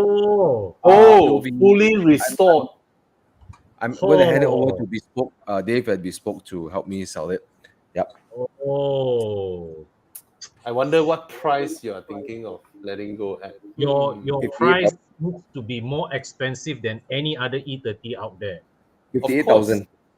And Dave still thinks I can go higher a bit, but I say 58,000. I say, we'll see what happens. I put 58,000 ringgit. Not in a rush to sell it. Yeah. Hey, you should sell it. You should sell it at what, Thomas? You should treat yourself like a car restorer. So you buy it at 30K, right? You spend 50K, right? You sell 80K lah. Yeah. We'll see. That's what. We'll see. Okay, but 58,000 the current price. It may change. So say currently I feel like 58K. Okay. Yeah. 58 is only offered to people who watch this live. Yeah. Yeah. Okay, there are currently 400. There are currently 400 people watching. Yeah. So I just print screen. You guys cannot see it's 400 people because it's a combination of multiple channels. So let me send the print screen to Chi Yang. Chi Yang can flash it up later when Bobby is lagging or whatnot. Evening, Bobby, Thomas, Thana, Con, everyone not in the background. Not buying a. Okay. Hey. Yes, Andrew is a manual. Okay. What? Oh, okay. This is F1. Looking forward to see new F1 tracks. Yes. That's exciting. Right? What do you guys think? New F1 tracks. Don't know lah. Come Malaysia, then we talk. Right? I want to see I want to see Malaysia have an F1 race, right? Whereby they race from like Kesas and then all the way LDP and then LDP then link to Kerinci and then go to what's that highway name and then link to Genting and then do a Genting run. Duke Highway and then go up Genting. And then people at Genting can watch them round around Genting and then down the mountain roads. So with an F1 race in Genting, right, the fuckers at Genting will remove all the speed bumps. Okay, I'm sharing the number of views we have now. Okay. Yeah. Hey, if we got Genting F1 climb, I tell you, Genting's hotels would blow up, and then it's a cold weather, right? They can even do it at night so that they get international viewership, right? Genting, I just saved you, right? Turn your roads to F1 friendly, and we'll visit you more often as well. Exactly. Hey, can you imagine without the speed bumps of cars going up Genting, bro? Every day, Monday, point. Tuesday, Wednesday, Thursday, Friday, Saturday, Sunday, Genting. That's the whole point. And then they extend it from Genting, they come down. They also pave the roads nicely to Bukit Tinggi as well. And then they extend again all the way to Cameron. All the Kaping, Restaurant 86, whatever, will get maximum business. Being me, I'm thinking, well, Genting must go and remove all the speed bumps. And then when there's no race, they add a speed bump into the car itself. So imagine no speed bumps uphill all the way. Wow. That's okay. Uphill, downhill, no speed bumps. Wow, that would be brilliant. All right. Wow. Okay. Asking for a friend, that's what they call it these days, asking for a friend. 400K. Hey, it's Anthony. 400K, What the heck? sky is the limit. Preferably 2-door, budget 400K. Boxster lor. Yeah. Hey, What wasn't else? that there was this 911 Targa that was deal of the day posted today or yesterday? How much was that? 800K. Targa cannot be 400. It's 700 plus. Okay. Yeah, it's 700 plus. All right. If you can afford cash, older cars, they can maybe get a old cabriolet, like, no? Oh, Right. there you go. Look at that. 991. Okay. 991, you can get 400K. Oi, Not bad. go for it. Go. This is one option that I will not kacau you and say, hey, get the cabriolet, because it's a lot more expensive. Yeah, but honestly, I don't know lah. I like the 997 more lah. If I get to choose, I think 997. Regardless. Yes. Yeah. But the 991 is, to my eyes, is like peak modern Porsche size and beauty lah. All right. Correct. It's big, bro. It's big, but it's not as huge as the Not 992. 992 huge, yeah. But 997 is tiny. 997 is tiny. 997 is almost slightly bigger than my Boxster actually. Yeah. 997 is the size of an Audi TT. 997. Oh, look at that, man! Convertible, but it's cash lah. 420,000 cash lah. It's very steep. All right. Yeah. But yeah, Okay, 997 is a good one. Okay. New Actually, car Brandon for that. should buy that. 300. Quite like the i4 Hyundai Ioniq when I showed it to him. Buy. We have no opinion. Buy. I love the Ioniq. I love how it looks. I just love how it looks. All right. Nexus Hatchback CTH 200H. I know some of you got very strong opinions about this car. No warranty. No. It's too old to. It's what, 10 years old? There is no. It's not worth buying lah. This car is really not worth buying lah. Imagine if it's not a Lexus badge, it's a Perodua badge. Will you buy it?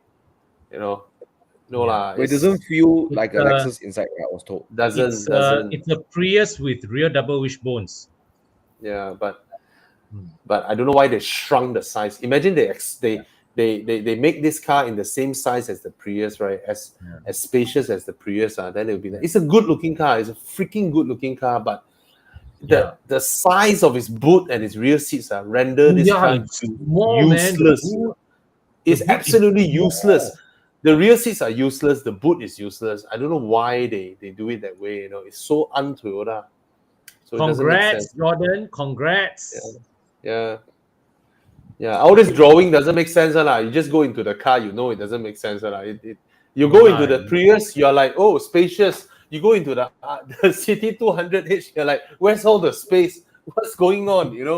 Doesn't make sense. You look at that, from the seat to the back, 262, and then the one above 192. Why? Where did the space went? It doesn't make sense. 192, 19 cm. It cannot even fit my knees. All right. It's no. Anyway, let's skip. Don't buy this car. I don't recommend this car. Congrats, Jordan. Come to our drives. Steve. This Saturday, Evo club.evolution.com. So the 318 is considerably less powerful than the 325 and 328, but I still think it's fun to drive, cheap to do, keep the car, repairs, some plugs, oil, road tax, everything is cheap, So Thana, last time the E46 318i came out, right? Yep. Everybody was saying that this car is slower than the Genting taxi, the Genting. But then the day after Thomas showed me what his Ecopia tires and drum brakes can do, right? I will no longer say 318i is slow. Hey, that's my car. That's my car. Oh, looks so good last time. It could be slow.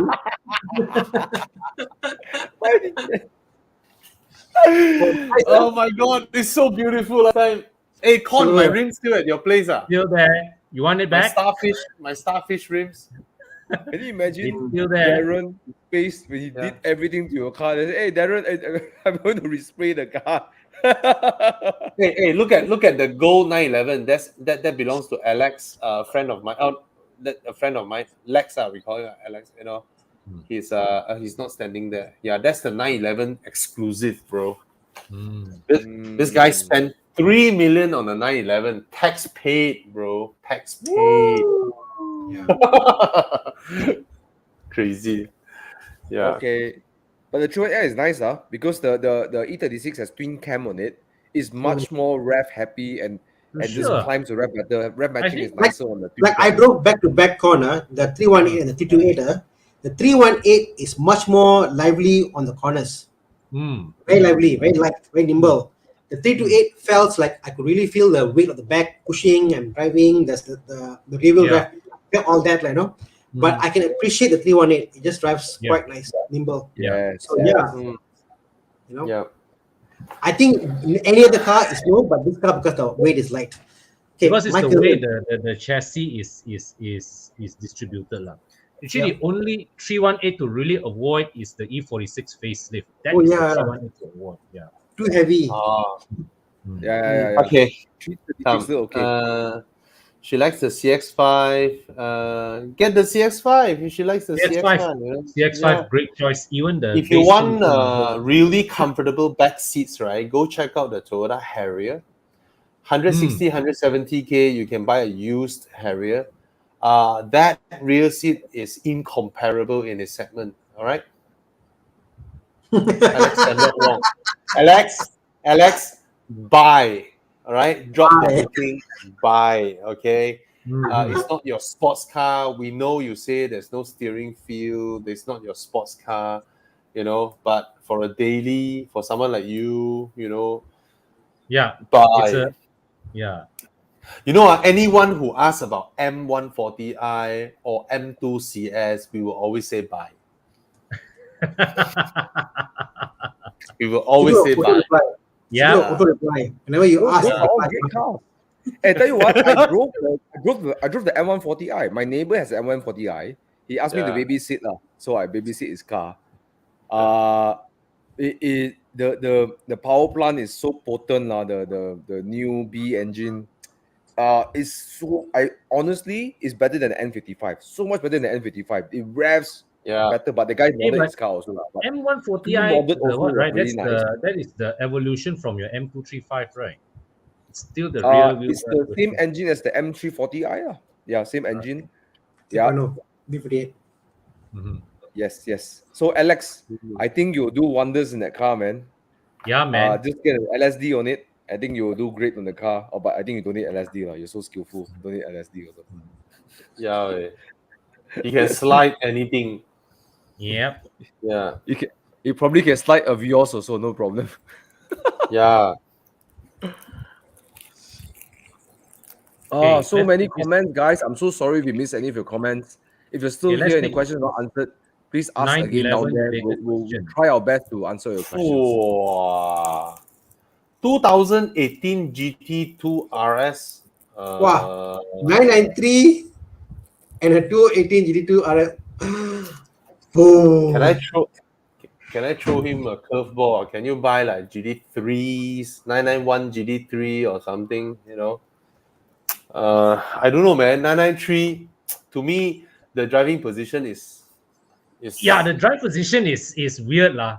The 99. I don't know about his size. I don't know about his size. No, if his size is like Alex Stamrock, you know, or Thana, then you guys will fit well. But for me, the 993 is so beautiful, but I love how the 993 looks, you know, but from inside to outside, I just love how it looks. I was so sad. One of my sweetest recent driving experience was an Alex Stamrock let me drive his base 993 Carrera. That was sweet, man.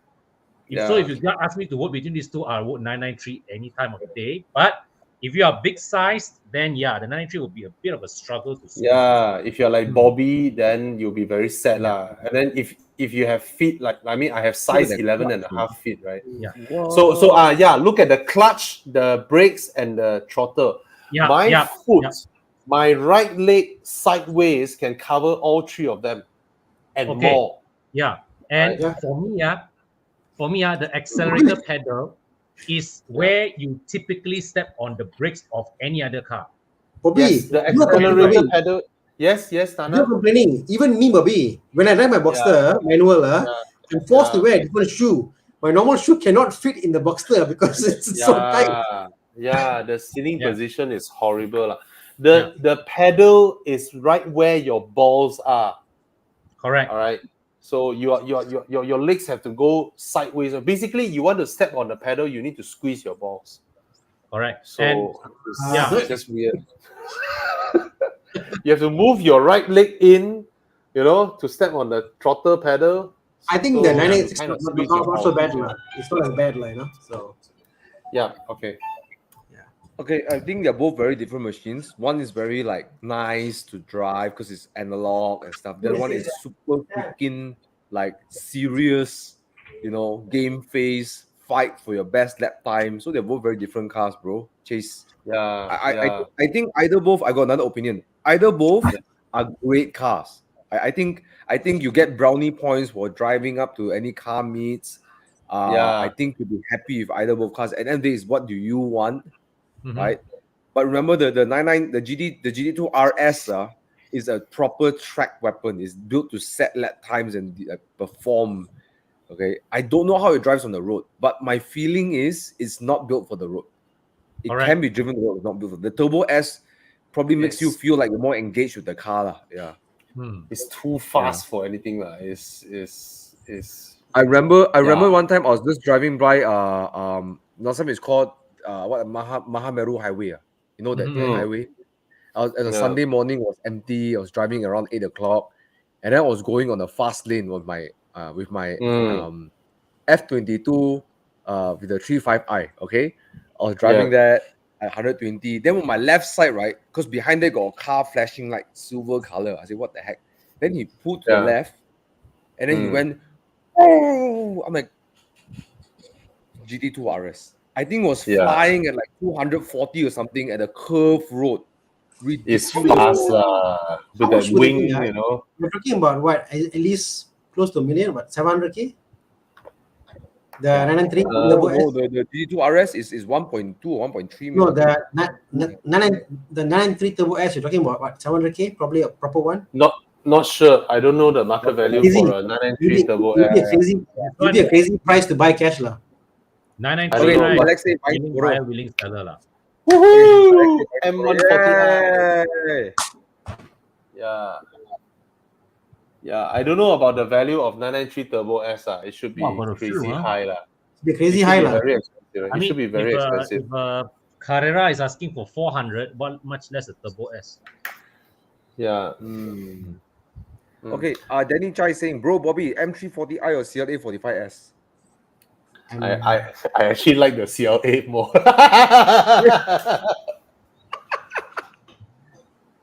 I mean, the new CLA looks damn good lah. Yeah. Okay, to be honest, it looks like an AMG GT4, and then and you don't see a regular CLA 200 party pooper CLA 200 around. So anytime your car rolls out, people know it's a 45, But of course, the M340i is larger, more comfortable, blah blah, more docile, blah blah. car. Yeah, it's a better daily car, but the CLA 45S would have that racer spirit in it more than the M340i, to be honest. Yeah. It's a more hardcore car, man. It's a more hardcore car. Wow, Bobby, interesting. This guy, he went and booked 3 cars: Mazda 3, Altis CX-3. At the end, pick one car.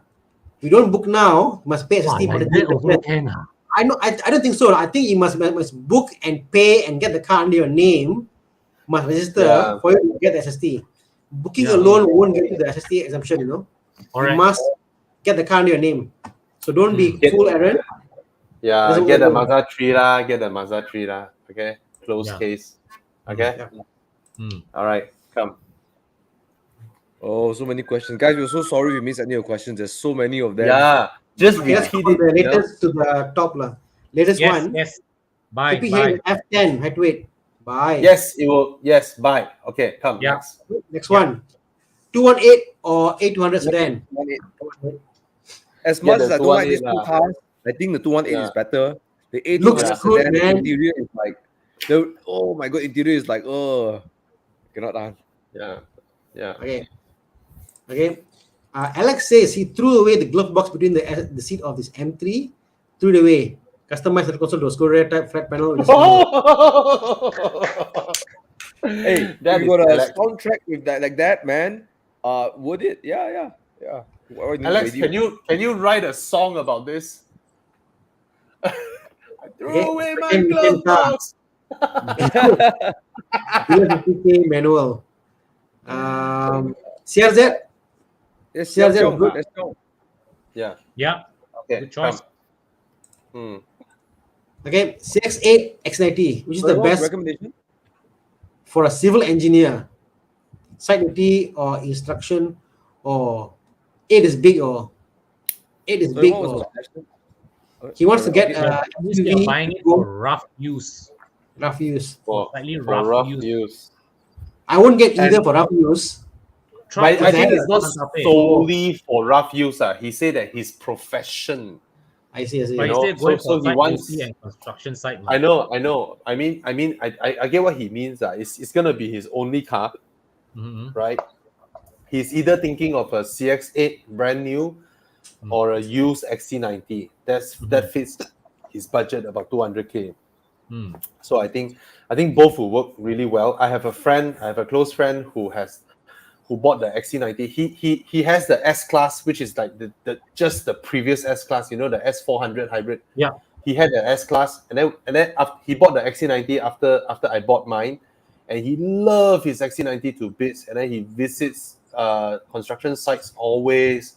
He trashes his car like crazy. He has been in 2 accidents, got it repaired, and continue running his XC90 to the grave. He's that kind of owner. And there's one time his XC90 had an accident, right? He sent in to repair, right? He had to drive his S-Class, right? Then he was like, my God, this car drives like shit, right? He can't wait for his XC90 to come back out, So I think both would do it well. CX-8 got 4-wheel drive, or is front wheel only? Diesel has 4-wheel drive. The diesel has 4-wheel drive. All right. Diesel has 4-wheel drive. Yeah. Another suggestion to throw in, Mohammed Mhm. Iqbal, is Kia Sorento. Or the Santa Fe. The 2.2 or the Santa Fe. My dad takes his Sorento. He enters his orchard. Then he go and visit some of the logging site. He goes to his factory. He drives on the road. He just like this guy trashed it to the ground.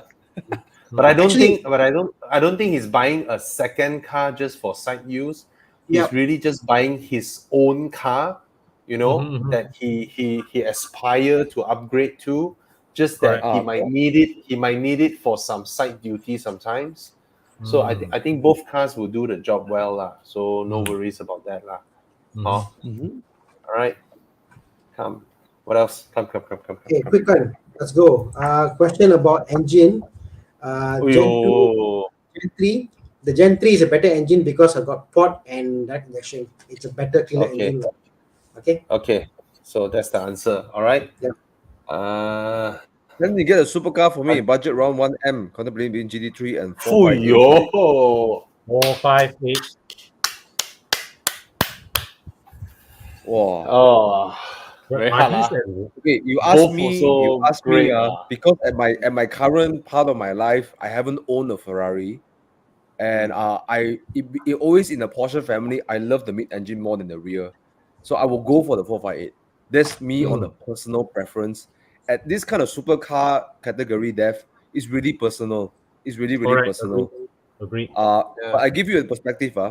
911 is built as a sports car, and then they work it up to a GT3. 458 from the ground to the top, it's a supercar. Yes. Just to think about it. Not to say GT3 is a bad car. It's a damn brilliant car. A lot of people go to the track, they say it's a damn brilliant car. Jeffrey owned the GT3 RS. He say he loves that car to bits. It's still good. But you must understand the 458, right? It's conceptualized ground to up as a supercar, and there is no inferior versions of your GT3. You know, there's a lot of 911s outside there. They put the kit and then they say, "Oh, look, it's a GT3 with Carrera badge."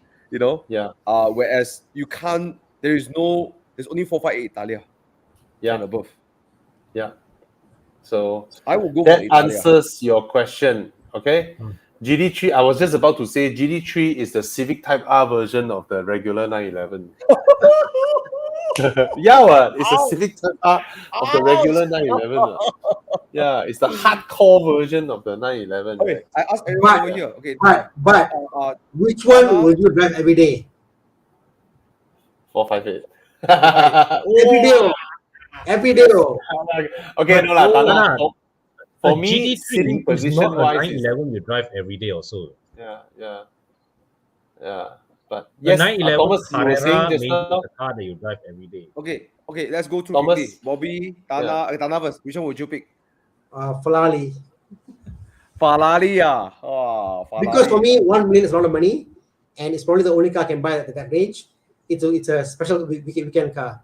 But if if I'm really rich, daily car, GT3 lah. Yeah. For me, it's 458 lah. I mean, again, I 458 lah. How about Bobby, also 458 lah. I like the GT3 more. For myself, I would prefer the sitting position of a Porsche, but I would ask other people to buy 458. Serious? How about it's the better choice. 458 is the better choice. It's actually, a Ferrari, with you know. Bro, the day I was chasing, I was pulling Brandon in his 458. Man, the sound it produces is legit, bro. Today, one guy in my group said, like, I'm selling my Macan S because I'm using my 991.2 C2S as my daily. He's selling his what? Sorry? He's selling his Macan S because he's using his 992.1 C2S as a daily. So, Porsches are daily cars. Porsches are daily cars, you know. And my gripe with Porsche is still one thing lah. It's not a thoroughbred engine sound. Sorry to say. The Boxer 6, right? Even though it makes that you know, but it's not a woo wow. It's not something like that. It's a giant Dyson, you know. Yeah. Ouch! How dare you say that about my Spider? What the heck? Because when I told you I couldn't catch up with you, you were telling me you are on Ecopia tires. You. Okay. Yeah. I think Con, what would you pick? I think for my kind of driving, I would enjoy the GT3 more, but the 458 is just the smarter way to spend 1 million between these two cars. Yes. Yes. In terms of getting that thrills, right? 458 will give you more thrills any kind of day. GT3 is just a clinical machine.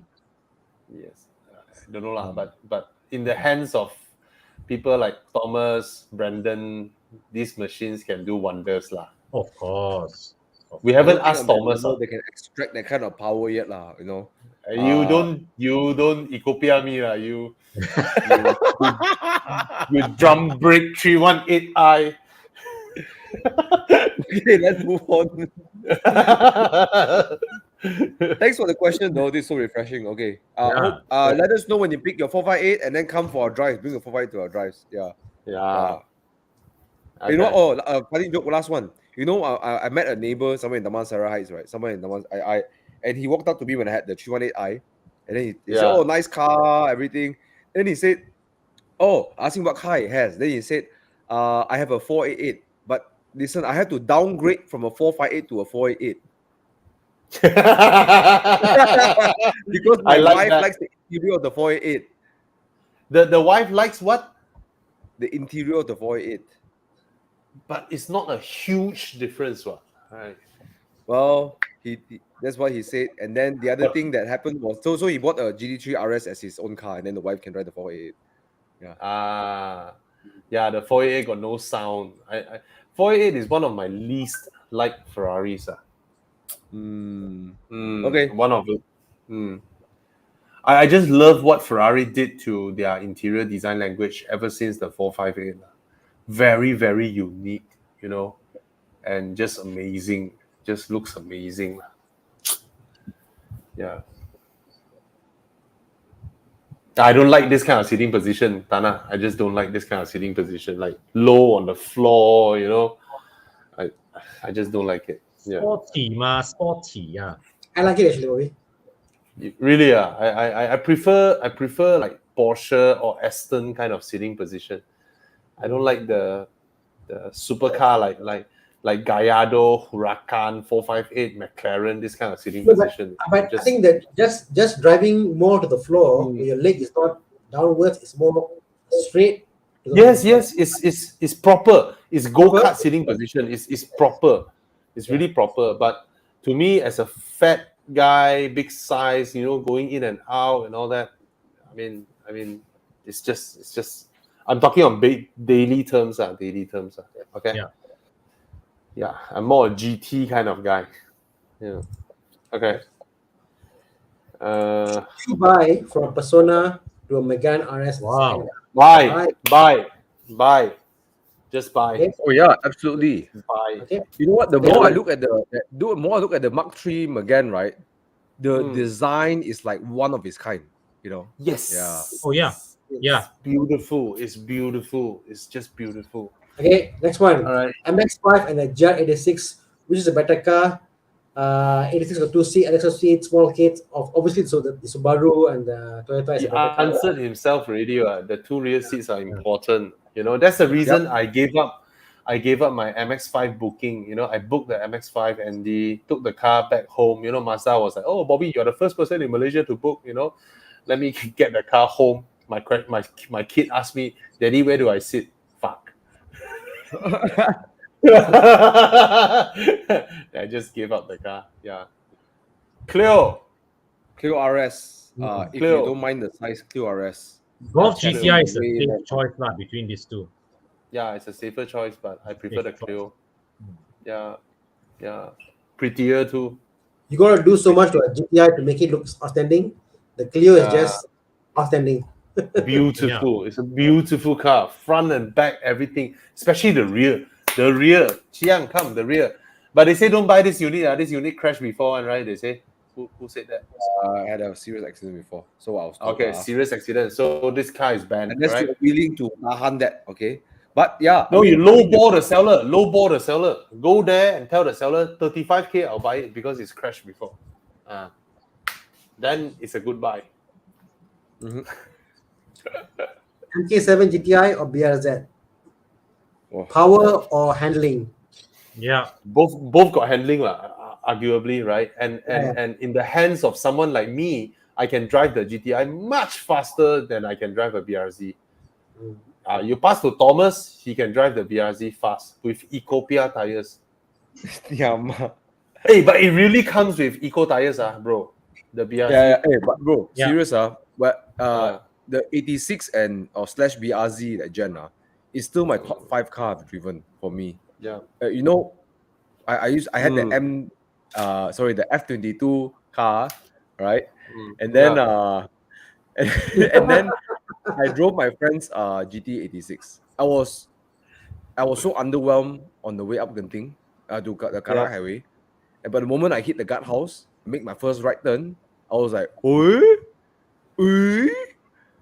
And then I was smiling from ear to ear. I had to park at Petron. I jumped out and I laughed and I shouted at the car because it was like, where have this car been in my life? The 86 is such a nice car to drive. Yeah. Even if it was manual, automatic. Yeah. I would favor the BRZ anytime. Thomas, when the 86 came out, right? I think I'm the only media that did a comparison of the 86 with a Megane RS 250. Oh, I did a shootout between these two cars, and I actually prefer the RS 250. For me, So it's tough. I really like both cars. Yeah. I put the title of my article born or bred. So I was saying that the 86 is born, front engine, rear wheel drive, low boxer engine. How hard is it to make this car drive well? Not hard at all.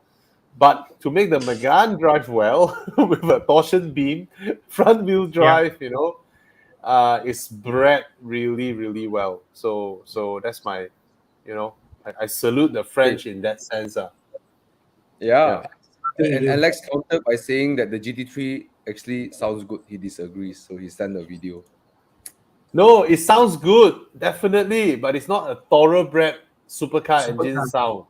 It sounds not good. A V8, not a Porsches, V10. when they are blaring, right, they sound damn good. When I drive his car, it sounds damn exhilarating.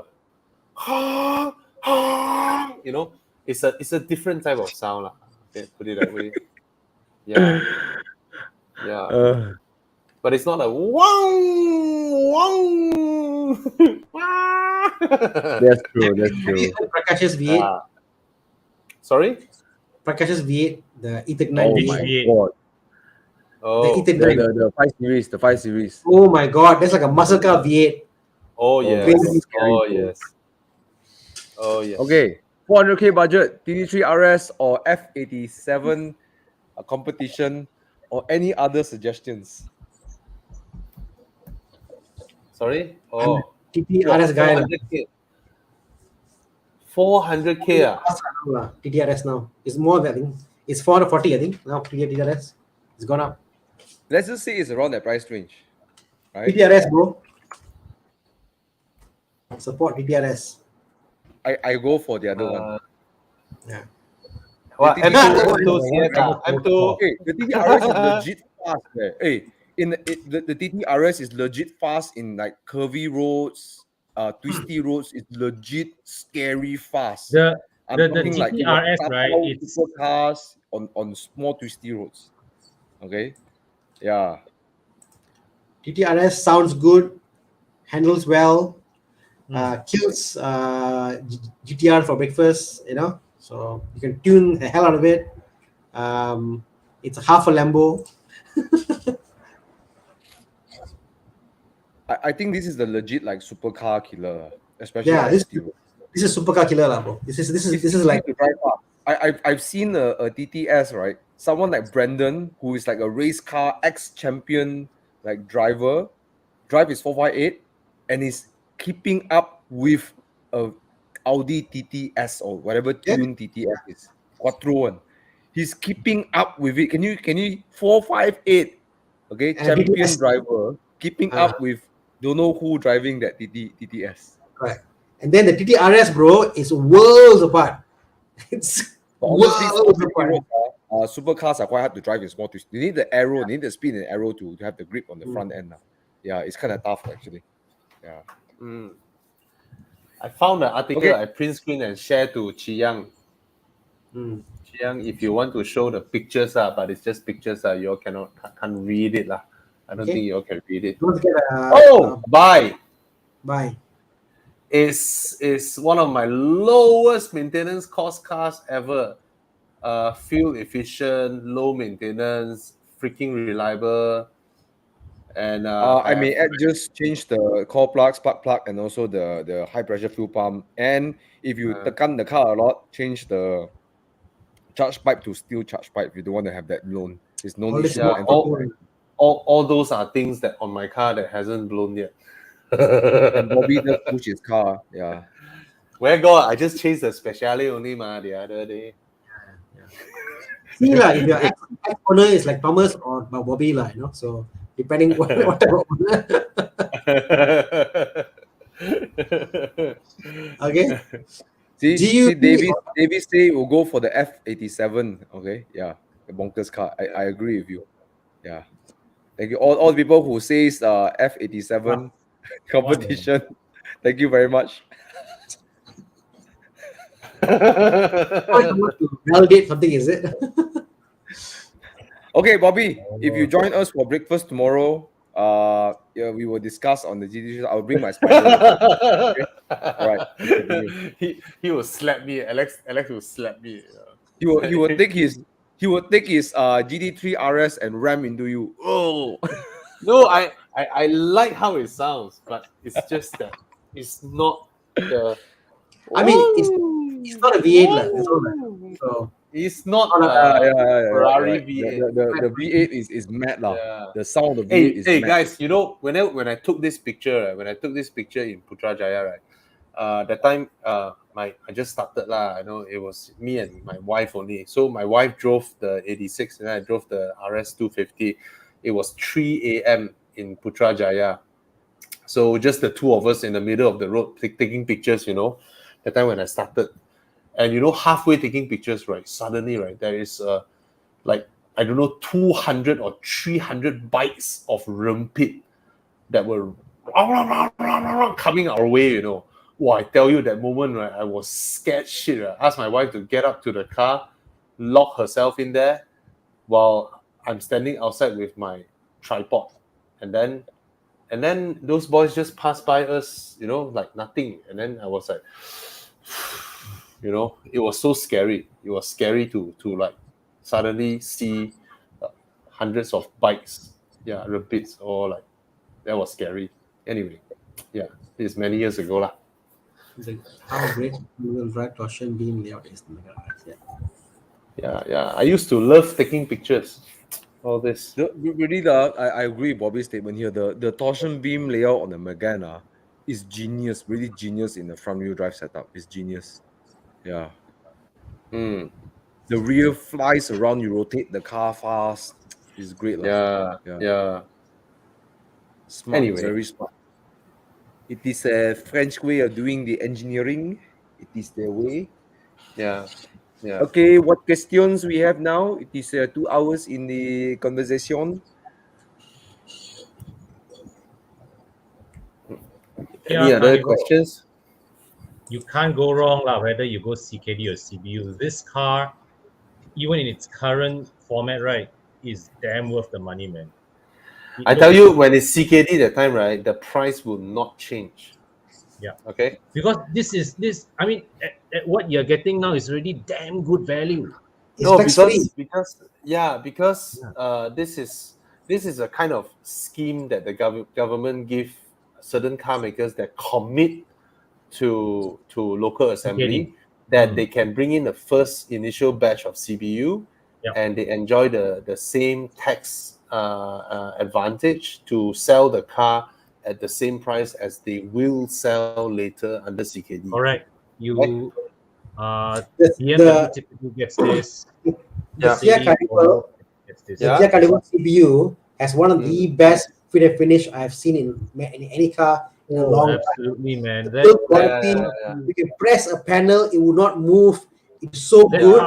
You know whether the same like CKD lah. But the CBU unit is fantastic. Buy it. It feels double the price. And if all the raw materials went up in price, maybe later your CKD more expensive. Exactly. This car is damn worth to buy. Okay. Oh, buy. It's a oddball car, but it's a car that Suzuki has cancelled. So I don't think you'll be able to get a lot of external parts. Yeah. You know, like if you crash your headlamp, you'll be like, oh my god. And if this car wasn't sold in China, then good luck to you in trying to get parts. Okay. It's for external panels. It's a great chassis, but slightly underwhelming engine and drivetrain. Yeah. And I think engine you should be able to get parts because it's shared with the Vitara and all that. All right. Jianfeng, E300 Cabriolet or Porsche Cayman? Running an agency, comparing on branding or self-driving experience. Okay, Jianfeng, you must think branding like this. Branding, whatever you buy should represent your spirit. Okay?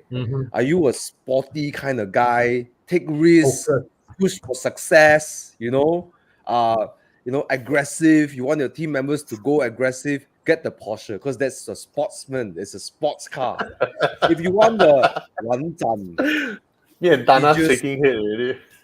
Hey, Bro, I'm serious. Hey, I'm No. getting some. Actually, the E300 is the more flamboyant choice to me. No, yeah, I mean, okay, my wife for longest time, Thomas is correct, but it's just so MLM just now that MLM. whole aura, you know. If you want to, you know. Hey, I consult network marketing teams. That's what I do for extra income too. You know, I take my technologies, I take my information, I teach people how to do it in the. So but you know what's funny? You I'm not a look big fan of this. richer. I don't believe in branding like this, the cars. But Yeah. anyways, since you want it, I will give you advice for that. But Thomas must But understand you- about Thomas. Like put this way, to the Yes. brand conscious, like you and me are brand conscious or car conscious. What you know, what car it is, what engine, whatever. There's a difference. But the general public, it's an agency, you know, let's say Blue Property Agency, to the public, is it's about brand, you know, it's branding. Yes, and that's what I'm talking about. A Porsche represents that you are the sports guy. You're the overachiever. You need to be. You're always striving for the best. So you buy the car to represent that you are that kind of guy, and hopefully your team also do the same thing. The E300 is like, look, I'm very look, I'm enjoying my success. You know, I'm oozing success. It's coming out for all my pores. You know, like ooh. How? Okay. If you want to look like the hardworking guy fighting for your future, get the Cayman. If you want to look like the guy that has already arrived there, get the Mercedes E300 Cabriolet. Yes, thank you. This is what I was trying to say. Right? Yeah.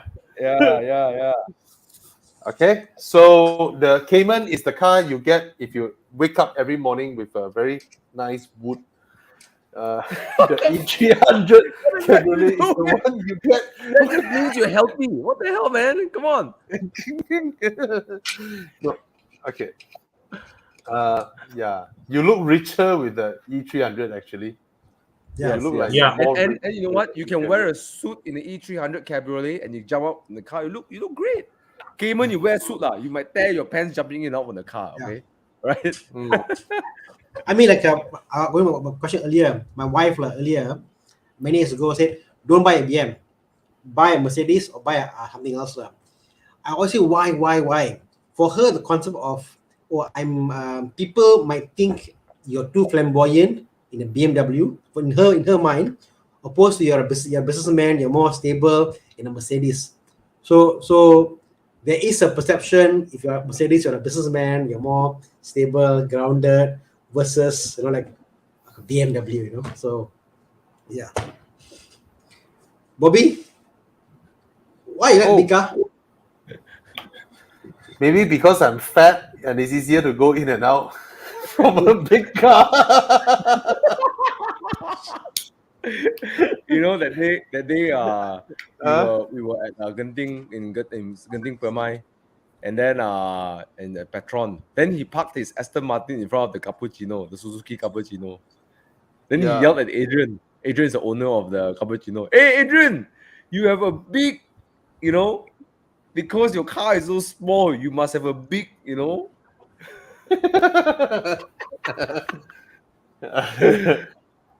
Which one is my favorite car?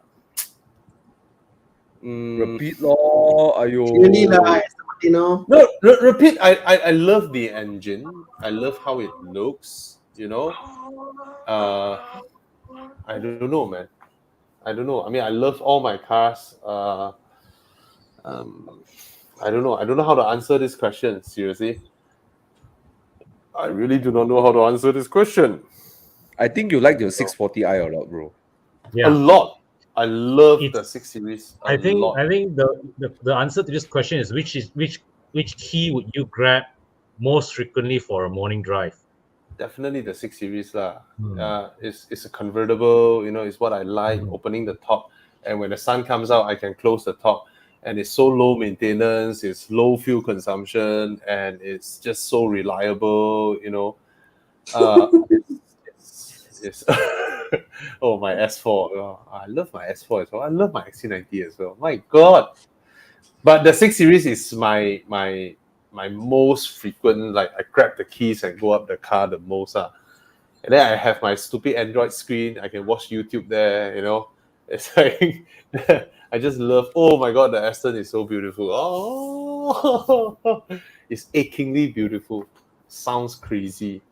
And the Audi doesn't sound good. The Audi, I don't like the throttle feel, but then it's just so crazy fast and so crazy comfortable. It's just, and all of these cars can chase a lot of supercars on Genting. Not the Aston though. Not the Aston. Aston needs. We heard one day the family wagon was giving a 765 LT a hard time, right? Is there an LT? Is there an LT? Or is that Okay, an a LT? 765, a supercar a hard time. A family wagon is giving a 765 a hard time. Well, it's a very very fast wagon, you know. I mean, when you go to speeds like 240, 250, right? It's no longer about how fast the car can go, right? Of course, the McLaren can go faster lah. It's about who can do that kind of speed nonchalantly. I'm in there like doing that. The guy maybe like. Correct. I'm just doing that like one-handed. You know why, Bobby? I stopped going for getting drives in my Audi because it was so boring. Because I go fast. I said I'm not going getting drive anymore until I get a car that I can feel excited about, you know. But yeah, it was just boring. Yeah. Okay. What else? What kind of question? Hard to answer. No other better options. There are no better 4-seater convertibles than the E-Class. Of course, I personally love the Maserati Grand Cabrio, but just 2 days ago, there was a Singapore Maserati Grand Cabrio trying to come KL for a drive and broke down in JB. Oh no! Yeah. I mean, I love the Maserati Grand Cabrio, you know, but to me, it's like I'm not gonna trade my 6 Series for that because that's gonna incur a lot of maintenance havocs, you know. But the E-Cabrio is nice because it's come out a few times already. All right. Yeah. Okay, I will say this, Nick. You want the fun of driving? I suggest that you get one of these, and then get another car. What do you guys think? Yeah, but the other day I just gave this verdict, you know, when I was driving the CX-8, I realized that it's the same price as the Kia Carnival, and a lot of people ask me this question. I answer them that bang for buck wise, right? There's nothing can beat the Kia Carnival. But if it's gonna be your only car, like you're the father of the family, you buy one car for yourself to use, and then you need to ferry your kids, you know, bring them to school, your wife, blah blah. You do all this, go site visit and all that, right? And then occasionally you feel like driving a little bit more zippy. You cannot do that with the Kia Carnival because the Kia Carnival has reached the kind of size like the BMW X7, like the Range Rover, the Cullinan, you know. You are in this kind of dimension, right? You are practically steering a ship. You can no longer do your boat zipping. The CX-8 is a lengthened CX-5. You still can have a little bit of that, Though you know, for the zippiness. For the record, the Carnival handles very competently for its size. Competently. But Bobby is very right in pointing out that at the end of the day, you can't cheat the laws of physics. That thing is huge. Yeah, I mean, when the guy say fun of driving, Bobby, also in the context of what's fun of driving. For me, the Kia Carnival, just doing long distance of it was fun to drive.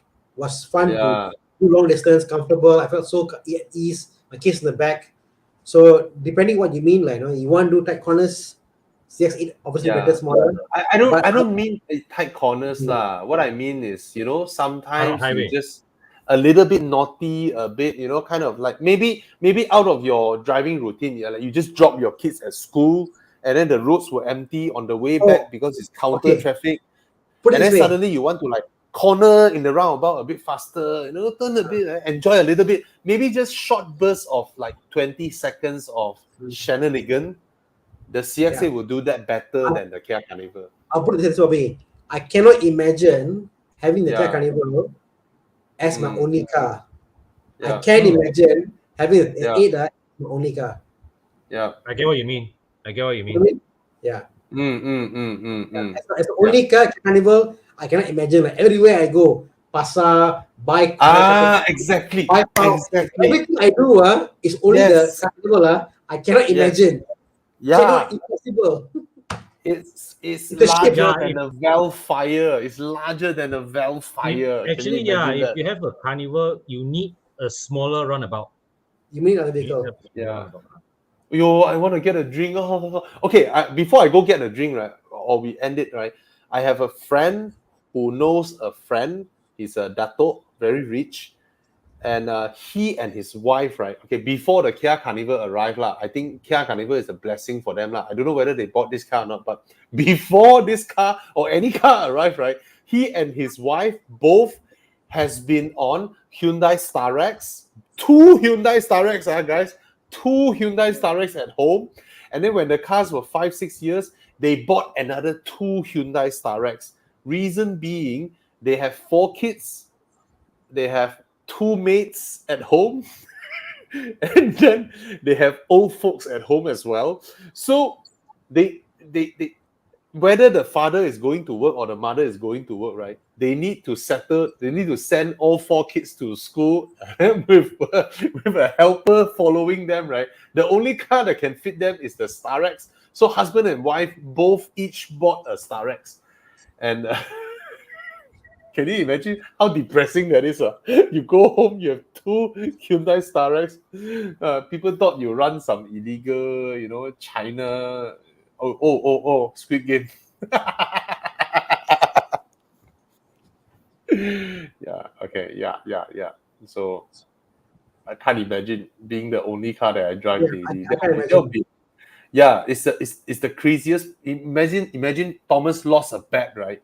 And then he has to drive the Hyundai Starex for the next 1 year. Only Hyundai Starex. Thomas will kill himself. He'll take Grab. Thomas, you're muted. Thomas, you're muted. Thomas, we can't hear you, Thomas. I'm going to hire somebody to accidentally drive my car and make a total loss, and that's it. That's the end of it. No, cannot. Then you get another one, because that's the punishment, you get Starex to drive for the rest of that 1 year. Genting Run, Sepang,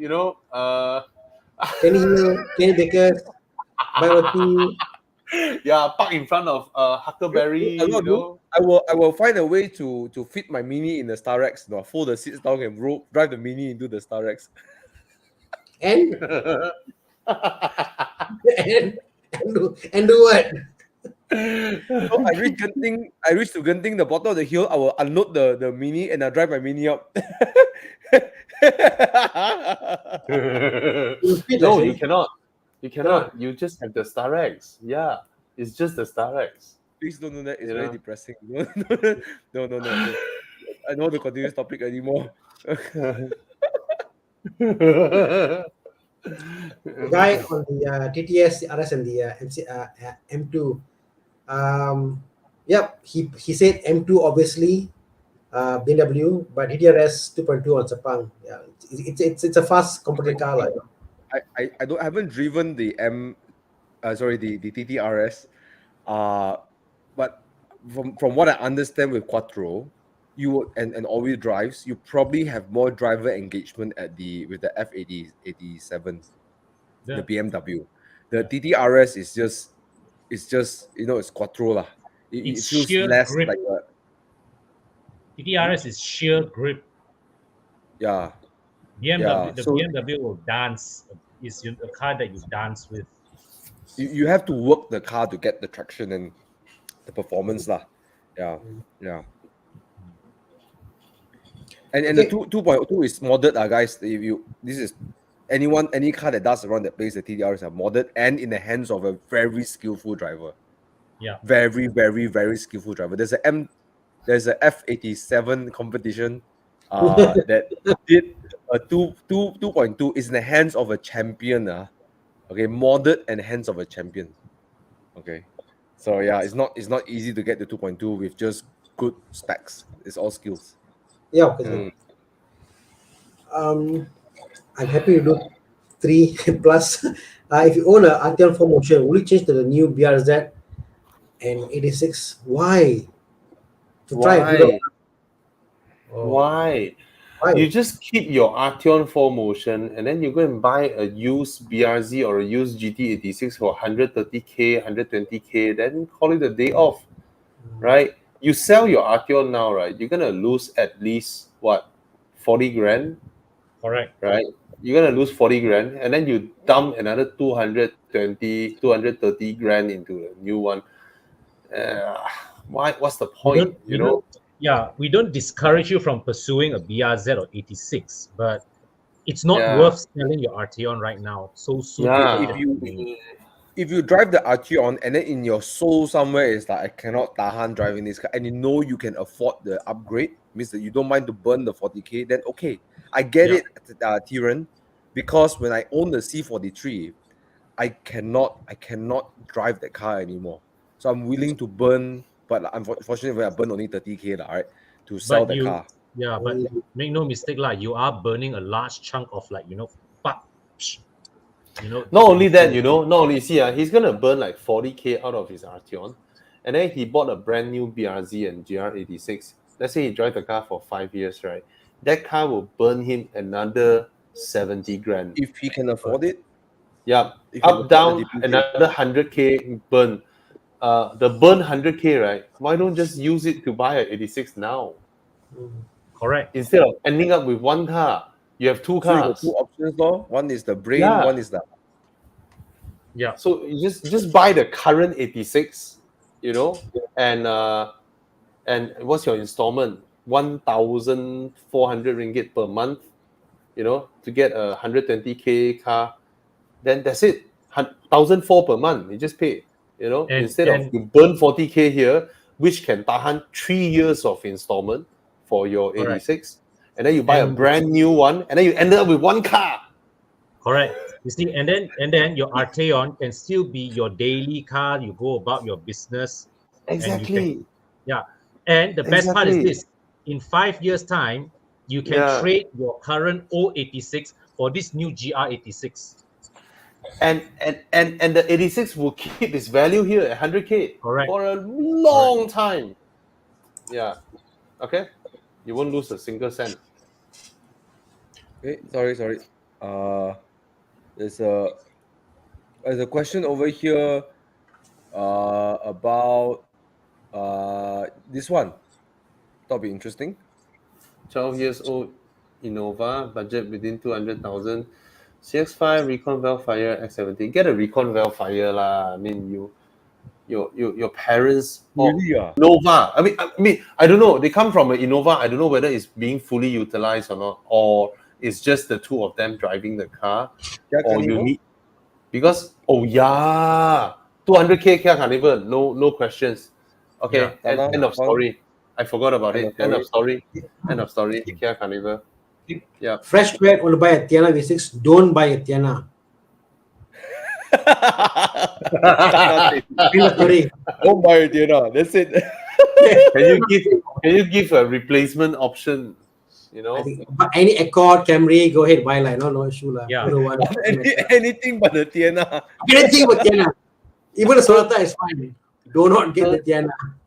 30k should be a very, very old Camry or Accord. Very old lah. Yeah. Oh, okay, yeah. Or maybe a 508, maybe Peugeot 508. Boy, fresh grad, don't like that. Facelift. Anything but Thana. Bro, fresh grad. Fresh grad. Why do you want a big car? It's a fresh grad. Why you buy a big car? You buy a smaller car. Thana, right? I think an E60 of the same age is about a similar price. E60 is something a fresh grad. Okay lah, for 30k cash, what will I buy? You can buy a Ford Mondeo. Oh, by the way, it's on the market again because the seller took back. He changed his mind. Don't know why. Basically, long story. Anyways, the car is back here. It's available the 28K. Ford Mondeo is a great choice. Yeah, I'm gonna fix the leaking not at the same workshop because I had some issues with them. I'm gonna get Prestige to fix it. Yeah. Okay. Yeah. 30K Camry. Yeah. Wow, Camry. Camry, yeah. Which year Get Camry? the Camry. This Camry XV40, the best Camry. Oh, Get this. Just get this. oh, this one. Nothing else is better than Yeah. this. Okay, because the same Reliable, good generation. resale value. Yes, the same generation Accord is the. Hey, how much stupid more can it Accord Dana. depreciate? You cannot depreciate anymore. I don't Can- think it will can. depreciate anymore. No, Maybe it will 5,000-10,000 over the next 10 Yeah. years something. Yeah, Right? yeah. You will It's stay gonna. here. It's 1,000 per year 1,000 per year. Yeah. Do not buy the Yeah. Thana. yeah. Scenario, I 10,000, but- yeah. Please buy this Camry. It's Yeah, reliable. It's fantastic. You know, Yeah. it looks so good. This Camry is beautiful. Even until now, it's beautiful. And it looks rides and well. feels It rides well. Yeah. upmarket. Yeah. Yeah, and please change the logo to Lexus because this one is the only Camry that actually looks like a Lexus in a way. Okay, you would ask, would you recommend BSF for long distance driving? It's comfortable.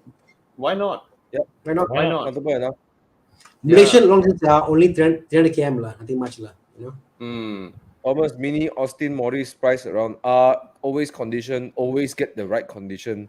It's not about the price, get the right condition. As for maintenance, you better have someone who you can trust to fix your Mini. It's like Alpha, you have to find the workshop before you find the car. The guy I sent to is in Kepong. His name is Ben Koo. Okay, there's only one Mini expert in Kepong area, industrial area. Very easy when you go there, you see a lot of Minis outside there. That's his shop. Okay. Hey, you all have to know, Thomas bought his Mini for 90,000, you know. He picked the best one out there. So even though 30K, some maybe 50K, but Thomas spent 90K way. You know, Thomas, hey, 100 you sell or not? No. Okay, it's not about the price. It's looking for. Why you say 90K? Yeah. Helping you to prop up the value, ma. Okay. But that's not for sale. I will not sell that car because I love that car to bits. Yeah. You can't. You Yeah. see, 100K you sell or not, bro? 100K. No. You won't, ma, right? Because you only you bought it for 90. Why would you sell for 100, right? Someone has to at least fork out like 180K, 200K to buy your car, ma, right, bro? Yeah. Okay, let's move. Bobby, the Boxster is a good car to buy, the old yellow color one. Hey, look. Classic. Oh, Thana, this one, I think last time, if you were to buy it, should be about 400,000, right, Thana? The only manual Nexus in Malaysia for sale. Yeah, and Porsche didn't know about it. Sorry. Yeah, it's manual. It's a proper manual Boxster. Yeah. Okay. Okay, let's okay, wait. Terence said burn the the guy who talked about the Arteon one, right? Remember the Biazzi one? Yeah. Burn the Camry already when sold it, changed to Arteon. Want a new look of 86. We'll try to accept. Okay, move on. Okay, I'm in the market. This poor guy is losing sleep. Let's help him. I'm in the market for a fast Volkswagen and my budget allows. I'm currently in the crossroads with the Mark 8 Golf GTI and the Arteon. I like spirited driving and the interior of the Golf, but I also like the exclusive feel of the Arteon. Okay. Volkswagen don't sell slow cars these days. Yeah. True. Even the Passat is fast, man. Yeah. I think you want the Arteon. Arteon is fast also. Yeah. Handles very well. Highway speeds are very, very nice.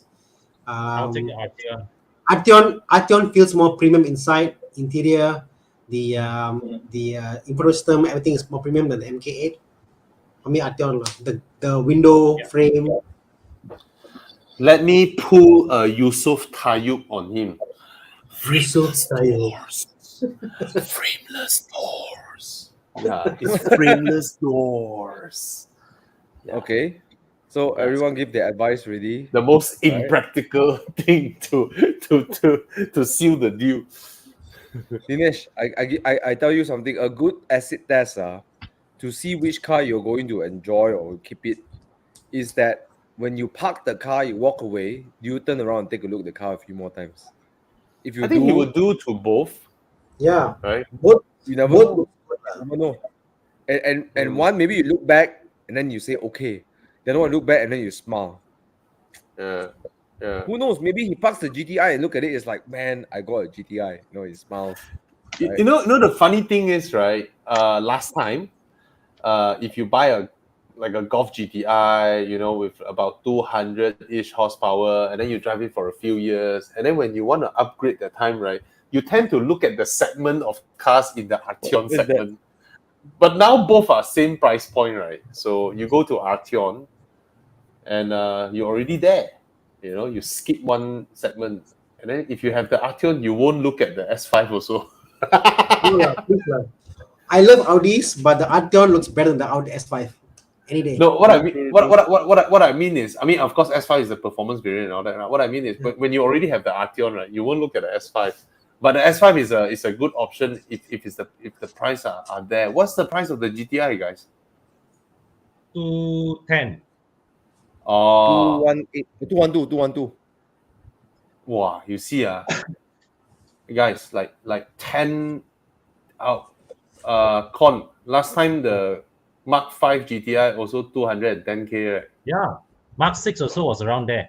Can you imagine that, guys? 15 years, our car prices are still the same. When our dollar exchange rate from 2.3 to now 4.3. Yeah. Actually, it's quite amazing. Yeah. Okay. Okay. Last few questions, can we? Yeah. I'm draining out.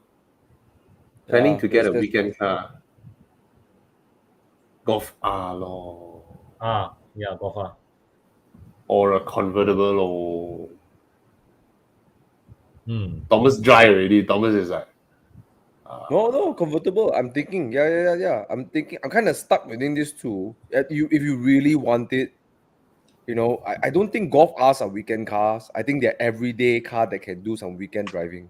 All right, do some serious weekend driving. Same as the Clubman GCW. They are both everyday car that can go weekend.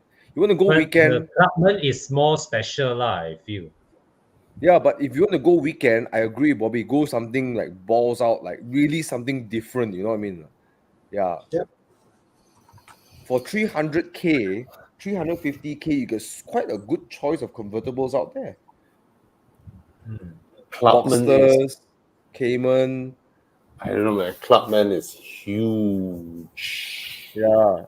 You can get a Boxster. Yeah. Clubman is a legit alternative to a 3 Series or a C Class in my book. Yeah, in a way, yeah. It's a wagon version of a hatchback. Yeah. Wagon. Chiang strikes again. Yeah, but the reason why I'm bringing this up is because these two, in my eyes, is a nice daily cars that can do weekend driving. Hey, how much is the Clubman? Why is Chiang showing? Plus. What the fuck? I'm not paying 300 plus for a Mini. No way. I won't pay 300 plus for a regular JCW Mini. I will not pay that kind of money for this. There are better options for weekend cars. Yeah. I'm not paying. Yeah, it's a I'll buy a lovely daily. You can do weekend. Okay, if you just strictly want new cars, then you go for the Golf R. Golf R, just if you want new cars, wow, so expensive. JCW is 358. Yeah. Golf R price. Yeah. I'm not paying Supra price for a Clubman JCW. Okay, I will not. Yeah. That is Supra price. The fact you want a weekend car, it's going to be low mileage, going to be experience driven, experience either a V8 or a convertible or sports car, something like unique. Don't get a. I know. He wants a new car lah. If he's asking strictly on new cars, then. Sorry, Irfan. Would you pay 360K? I mean, I would gladly pay like 200 plus for a Mini. Not 360 lah. Okay, which one do you think will give you more driving pleasure? The GR86 or a Golf R? No challenge lah, GR. No. I thought GR Yaris pula. Hey, check out this one. The guy who is thinking about GTI and Arteon, Anthony Montano has an Arteon. He smoked three C300s and 3QI in his Arteon. Okay, Bro, So, Anthony, so- because you did not meet Thomas in a C200. 200, I didn't say 3, Thomas in a C200, Alex Stamrock in a C180, or Brandon in a C160.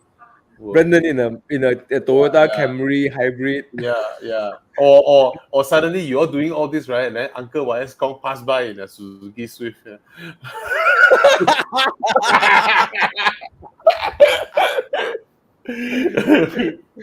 You're absolutely right, man. Yeah. I learned my lesson with Ecopia tires already that day. Okay. Okay, by the way, it's not Ecopia tires. It's Michelin XM2 Plus Energy. Okay, they're eco tires, but they're Michelin's. Okay, not the bridge Ecopia. Yeah, equally shit tires lah. Yeah, but in front of me lah. Okay. Let's move on. Hey, I want to ask Irfan. Yes, exactly. I was looking for this. I was looking for this. Correct, Chiang. I don't know what is this called. Okay, guys, if you're paying that kind of money for a Clubman JCW, right, you get this. All right, this GP limited edition. This one, even if it is 399,000, I will pay for it. All right. There's one in Ingress Auto now. Yes, get this. Get this. This is the Mini to get. I will get this over a Golf R anytime. I will get this over a lot of cars. Right? Yeah. Hey guys, if you're looking for one of these, contact Irfan. They have one stock right now. Yes. Irfan, do you love us now? Irfan, please type love. Okay, Irfan, if you're still here, please say love us. All right. Yes, please contact Irfan if you're looking for GP. Yes. Ingress GP. has one right now, Yes. ready for This- you to see with your eyes. I would get this over a Golf R. Okay, I would get this over a Golf R. Oh, see, Irfan still angry. Purposely don't want to spell love correctly. Yeah lah, you insult the man. You. No, I don't insult. I love Clubman, but I'm not paying 360,000 for the slightly pimp a little bit JCW lah. I won't lah. It's expensive. Okay, let's answer a few more questions. And Yeah. One also like damn tired, man. One all day working. The day the F type to be the 911 but the F you can't Toilet. beat the F type for sound. You can't beat the F type for sound, but 911 is the more comfy long distance drive, I think. 911 really compared to F type. The F type is I don't know, man. Well, the last time I drove an F type, it wasn't a car that I would want to spend a long distance drive in. It's an entertaining car, but long distance, I would hedge my bets on a 911 any day. Yeah. But 911s are interesting on highways. Those of you who like to drive at illegal speeds, at 200, the front just feels a bit, because it's rear engine, Thana. If you're driving at 120, and cruising, your 911 is very comfortable. Actually, this question is for Thana and Thomas lah. What? Jaguar V8 sounds better or Porsche Boxer 6? Jaguar V8. Jaguar V8, bro. Luckily Alex Stamrock, I think he has sleep already. No, the 911 can sound good with good exhaust, but naturally, you know what? A V8 is a V8 lah. That's the reality of it. No, what I mean is, okay, it can be loud, it can be blaring and exciting, but it's not a symphony, orchestral, beautiful, sound. The Jaguar sounds amazing way. It's like your ears, oil will come out on it. the V10 sounds like when you throttle, when it goes up really fast, right? It sounds like a actual Jaguar like growling at you, like, wow, and like it really sounds like that. Yeah. Yes. The So R, right? The F-Type R with the V10, that yeah. ridiculous 5-liter supercharged. When it revs, right, it really sounds like a Jaguar yelling at you, man. Yeah, It- like it is- even Casey's Maserati, right? You look at him, right? His Maserati. My God, when the car starts, when he revs, it's a beautiful sound. I agree that a 911 while it's blaring its boxer 6 makes my heart pump, right? But these kind of cars, right? My oil will come out from my ears, It's like, yeah. Luckily, it's oil, okay, not something else. Okay. Oh, the white color one. I don't know what you're talking about. Okay, next. Whoa! Look at this. Wow, Pounds. this one. Someone in pounds, ET. Hey, ET is the one that like to comment on your Facebook page, one, is it? Is it? No lah. This guy No, from this guy's in UK. UK. This guy is UK, in UK. Okay, let's see.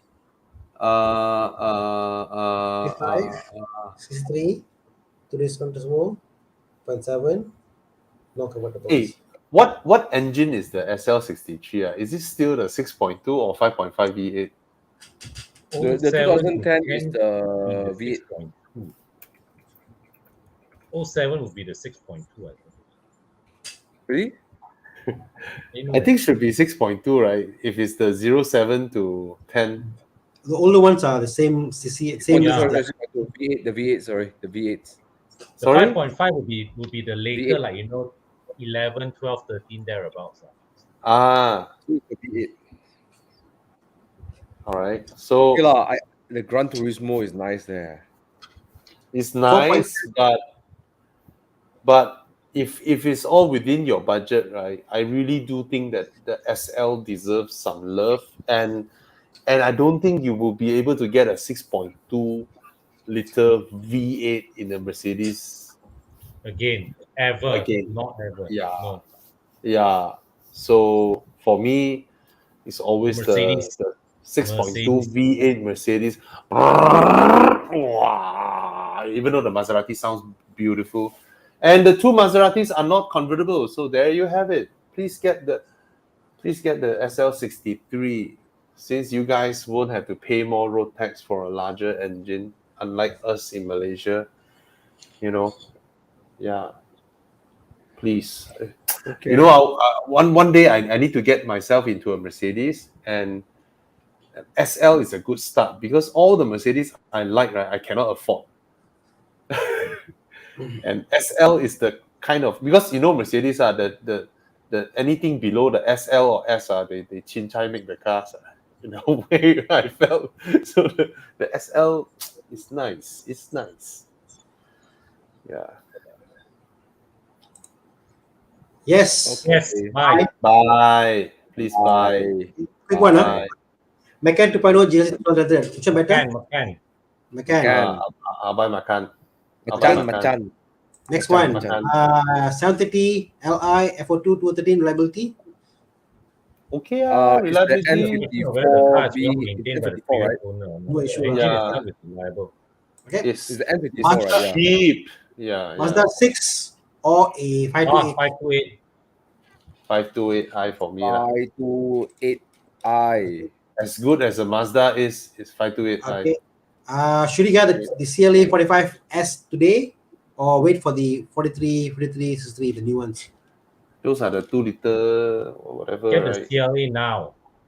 Get it now because you are not sure whether you will die next week or not. Correct. Seriously, guys, we do not know when we will die. You want to do something, just get it done. Yeah. A3 point control, good buy, excellent buy. Yeah. 80K that expensive, man, this car. Depending, they got the black edition or 1.8 private edition. is a bit Yeah. higher. 1.4 Even up to definitely. 90K, Bobby. Even Sorry? 90K. Even 90K for the carbon Ooh. edition. Oh, There's a carbon edition with rims and stuff, 90K. if 90, I won't pay for this. Or if 90, I'll pay for 2013 2012 Audi A7. Right? I mean, for me, A6 C7 3.0 Quattro. You know, see, a lot of things is like this one, you know. A3, right? First of all, is able to hold its value here. First of all, rarity. There's not a lot running out there. Secondly, right, there's this mindset of people that feels that if I buy a smaller car, I won't be hit with that big of a maintenance. So they are more daring to buy smaller engines, smaller cars. They have this perception that it's cheaper to maintain, you know, which in a way it is. That's a way lighter car. It's basically a Golf GTI. If you think about it, it's a Golf GTI. It's been packed up. Yeah. You won't get A7 over here. But like what I told Con, right? Con, an M5, right, only has 2 more coil packs and 2 more spark plugs than your current 520i. It's only 2 more coil packs and 2 more spark plugs. And coil packs are like what, 200 ringgit, and spark plugs is like 100 ringgit. Yeah. And an extra ECU too.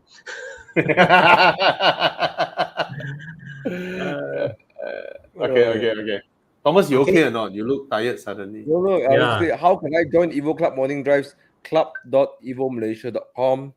Yes, go there. We announce our routes over there, and we please register over there, because we have also may have good offers with our new partners or staff, or maybe we are giving different drives to, maybe you're going to do Evo and Euro, all will be here. So register now.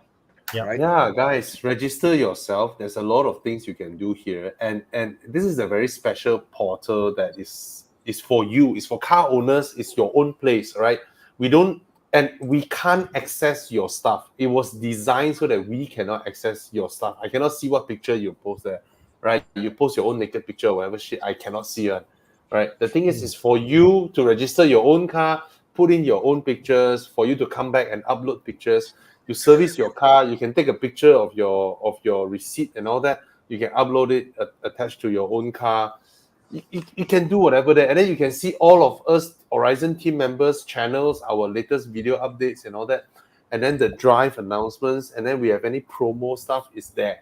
All right, it's like your own portal for your own garage. That's how we design club.evomalaysia.com. Okay. Epic. All right. See you from UK. All right. Okay, so many questions, but I think really what's the 3 hours. fuel price now? UK fuel price today. So bad, Ukraine war, and then we ask people to buy 6.3 liter car. Subaru Impreza STI version 9. I think I saw one for 128 for sale today. So I think it's a bit higher. Yeah. Hey guys, I need to excuse myself. I'll see you all next week. See you, Con. All right. Good night, Con. That was sudden. And then budget at 200k overall fund. Jimny or CX5? CX5 lah. Jimny is too small end of the day lah. Jimny is not supposed to be worth that money on Jimny. You know, it's 80k car, 90k car. Jimny is a great off-roader, but driving to your off-road is painful. Slow. Getting there is painful, but once you're in the off-roading scene, it's fun. Okay. Get an Everest instead. Golf Mark 7.5, 4.4, 2019 or GTI 2013. So it's an older GTI versus a newer 1.4 TSI.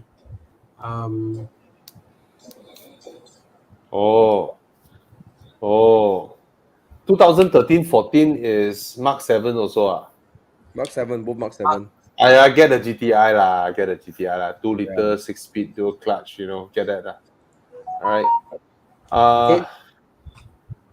Anything else? Should we end it here? Yes, please. Yeah, very tired already. My eyes are dry, and I love my beer. I think we should say good night to everybody. Please help us share this video And please join us at horizon.com's Facebook/Horizon next time, so that all the questions that you all ask, right, we can trace back and look back and all this, Join us at Facebook, and thank you so much for joining us for yet another night. We'll try and help you all as much as we can. And thank you, Thomas. Thank you, Thana. Thomas needs to go for early morning coffee tomorrow, 7 a.m. with Alex. Convertible price is like double. Wow. In UK. See, in other countries, convertibles are so sought after. Malaysia, we still have. Yeah. Okay, we're getting there, huh? All right. Good night, everybody. Good night. Wow, I'm drained already. Thank you so much for joining us. See you all next week. Good night. Yeah. Love you, Thomas. Love you, Thana. Love you, bro. Yeah.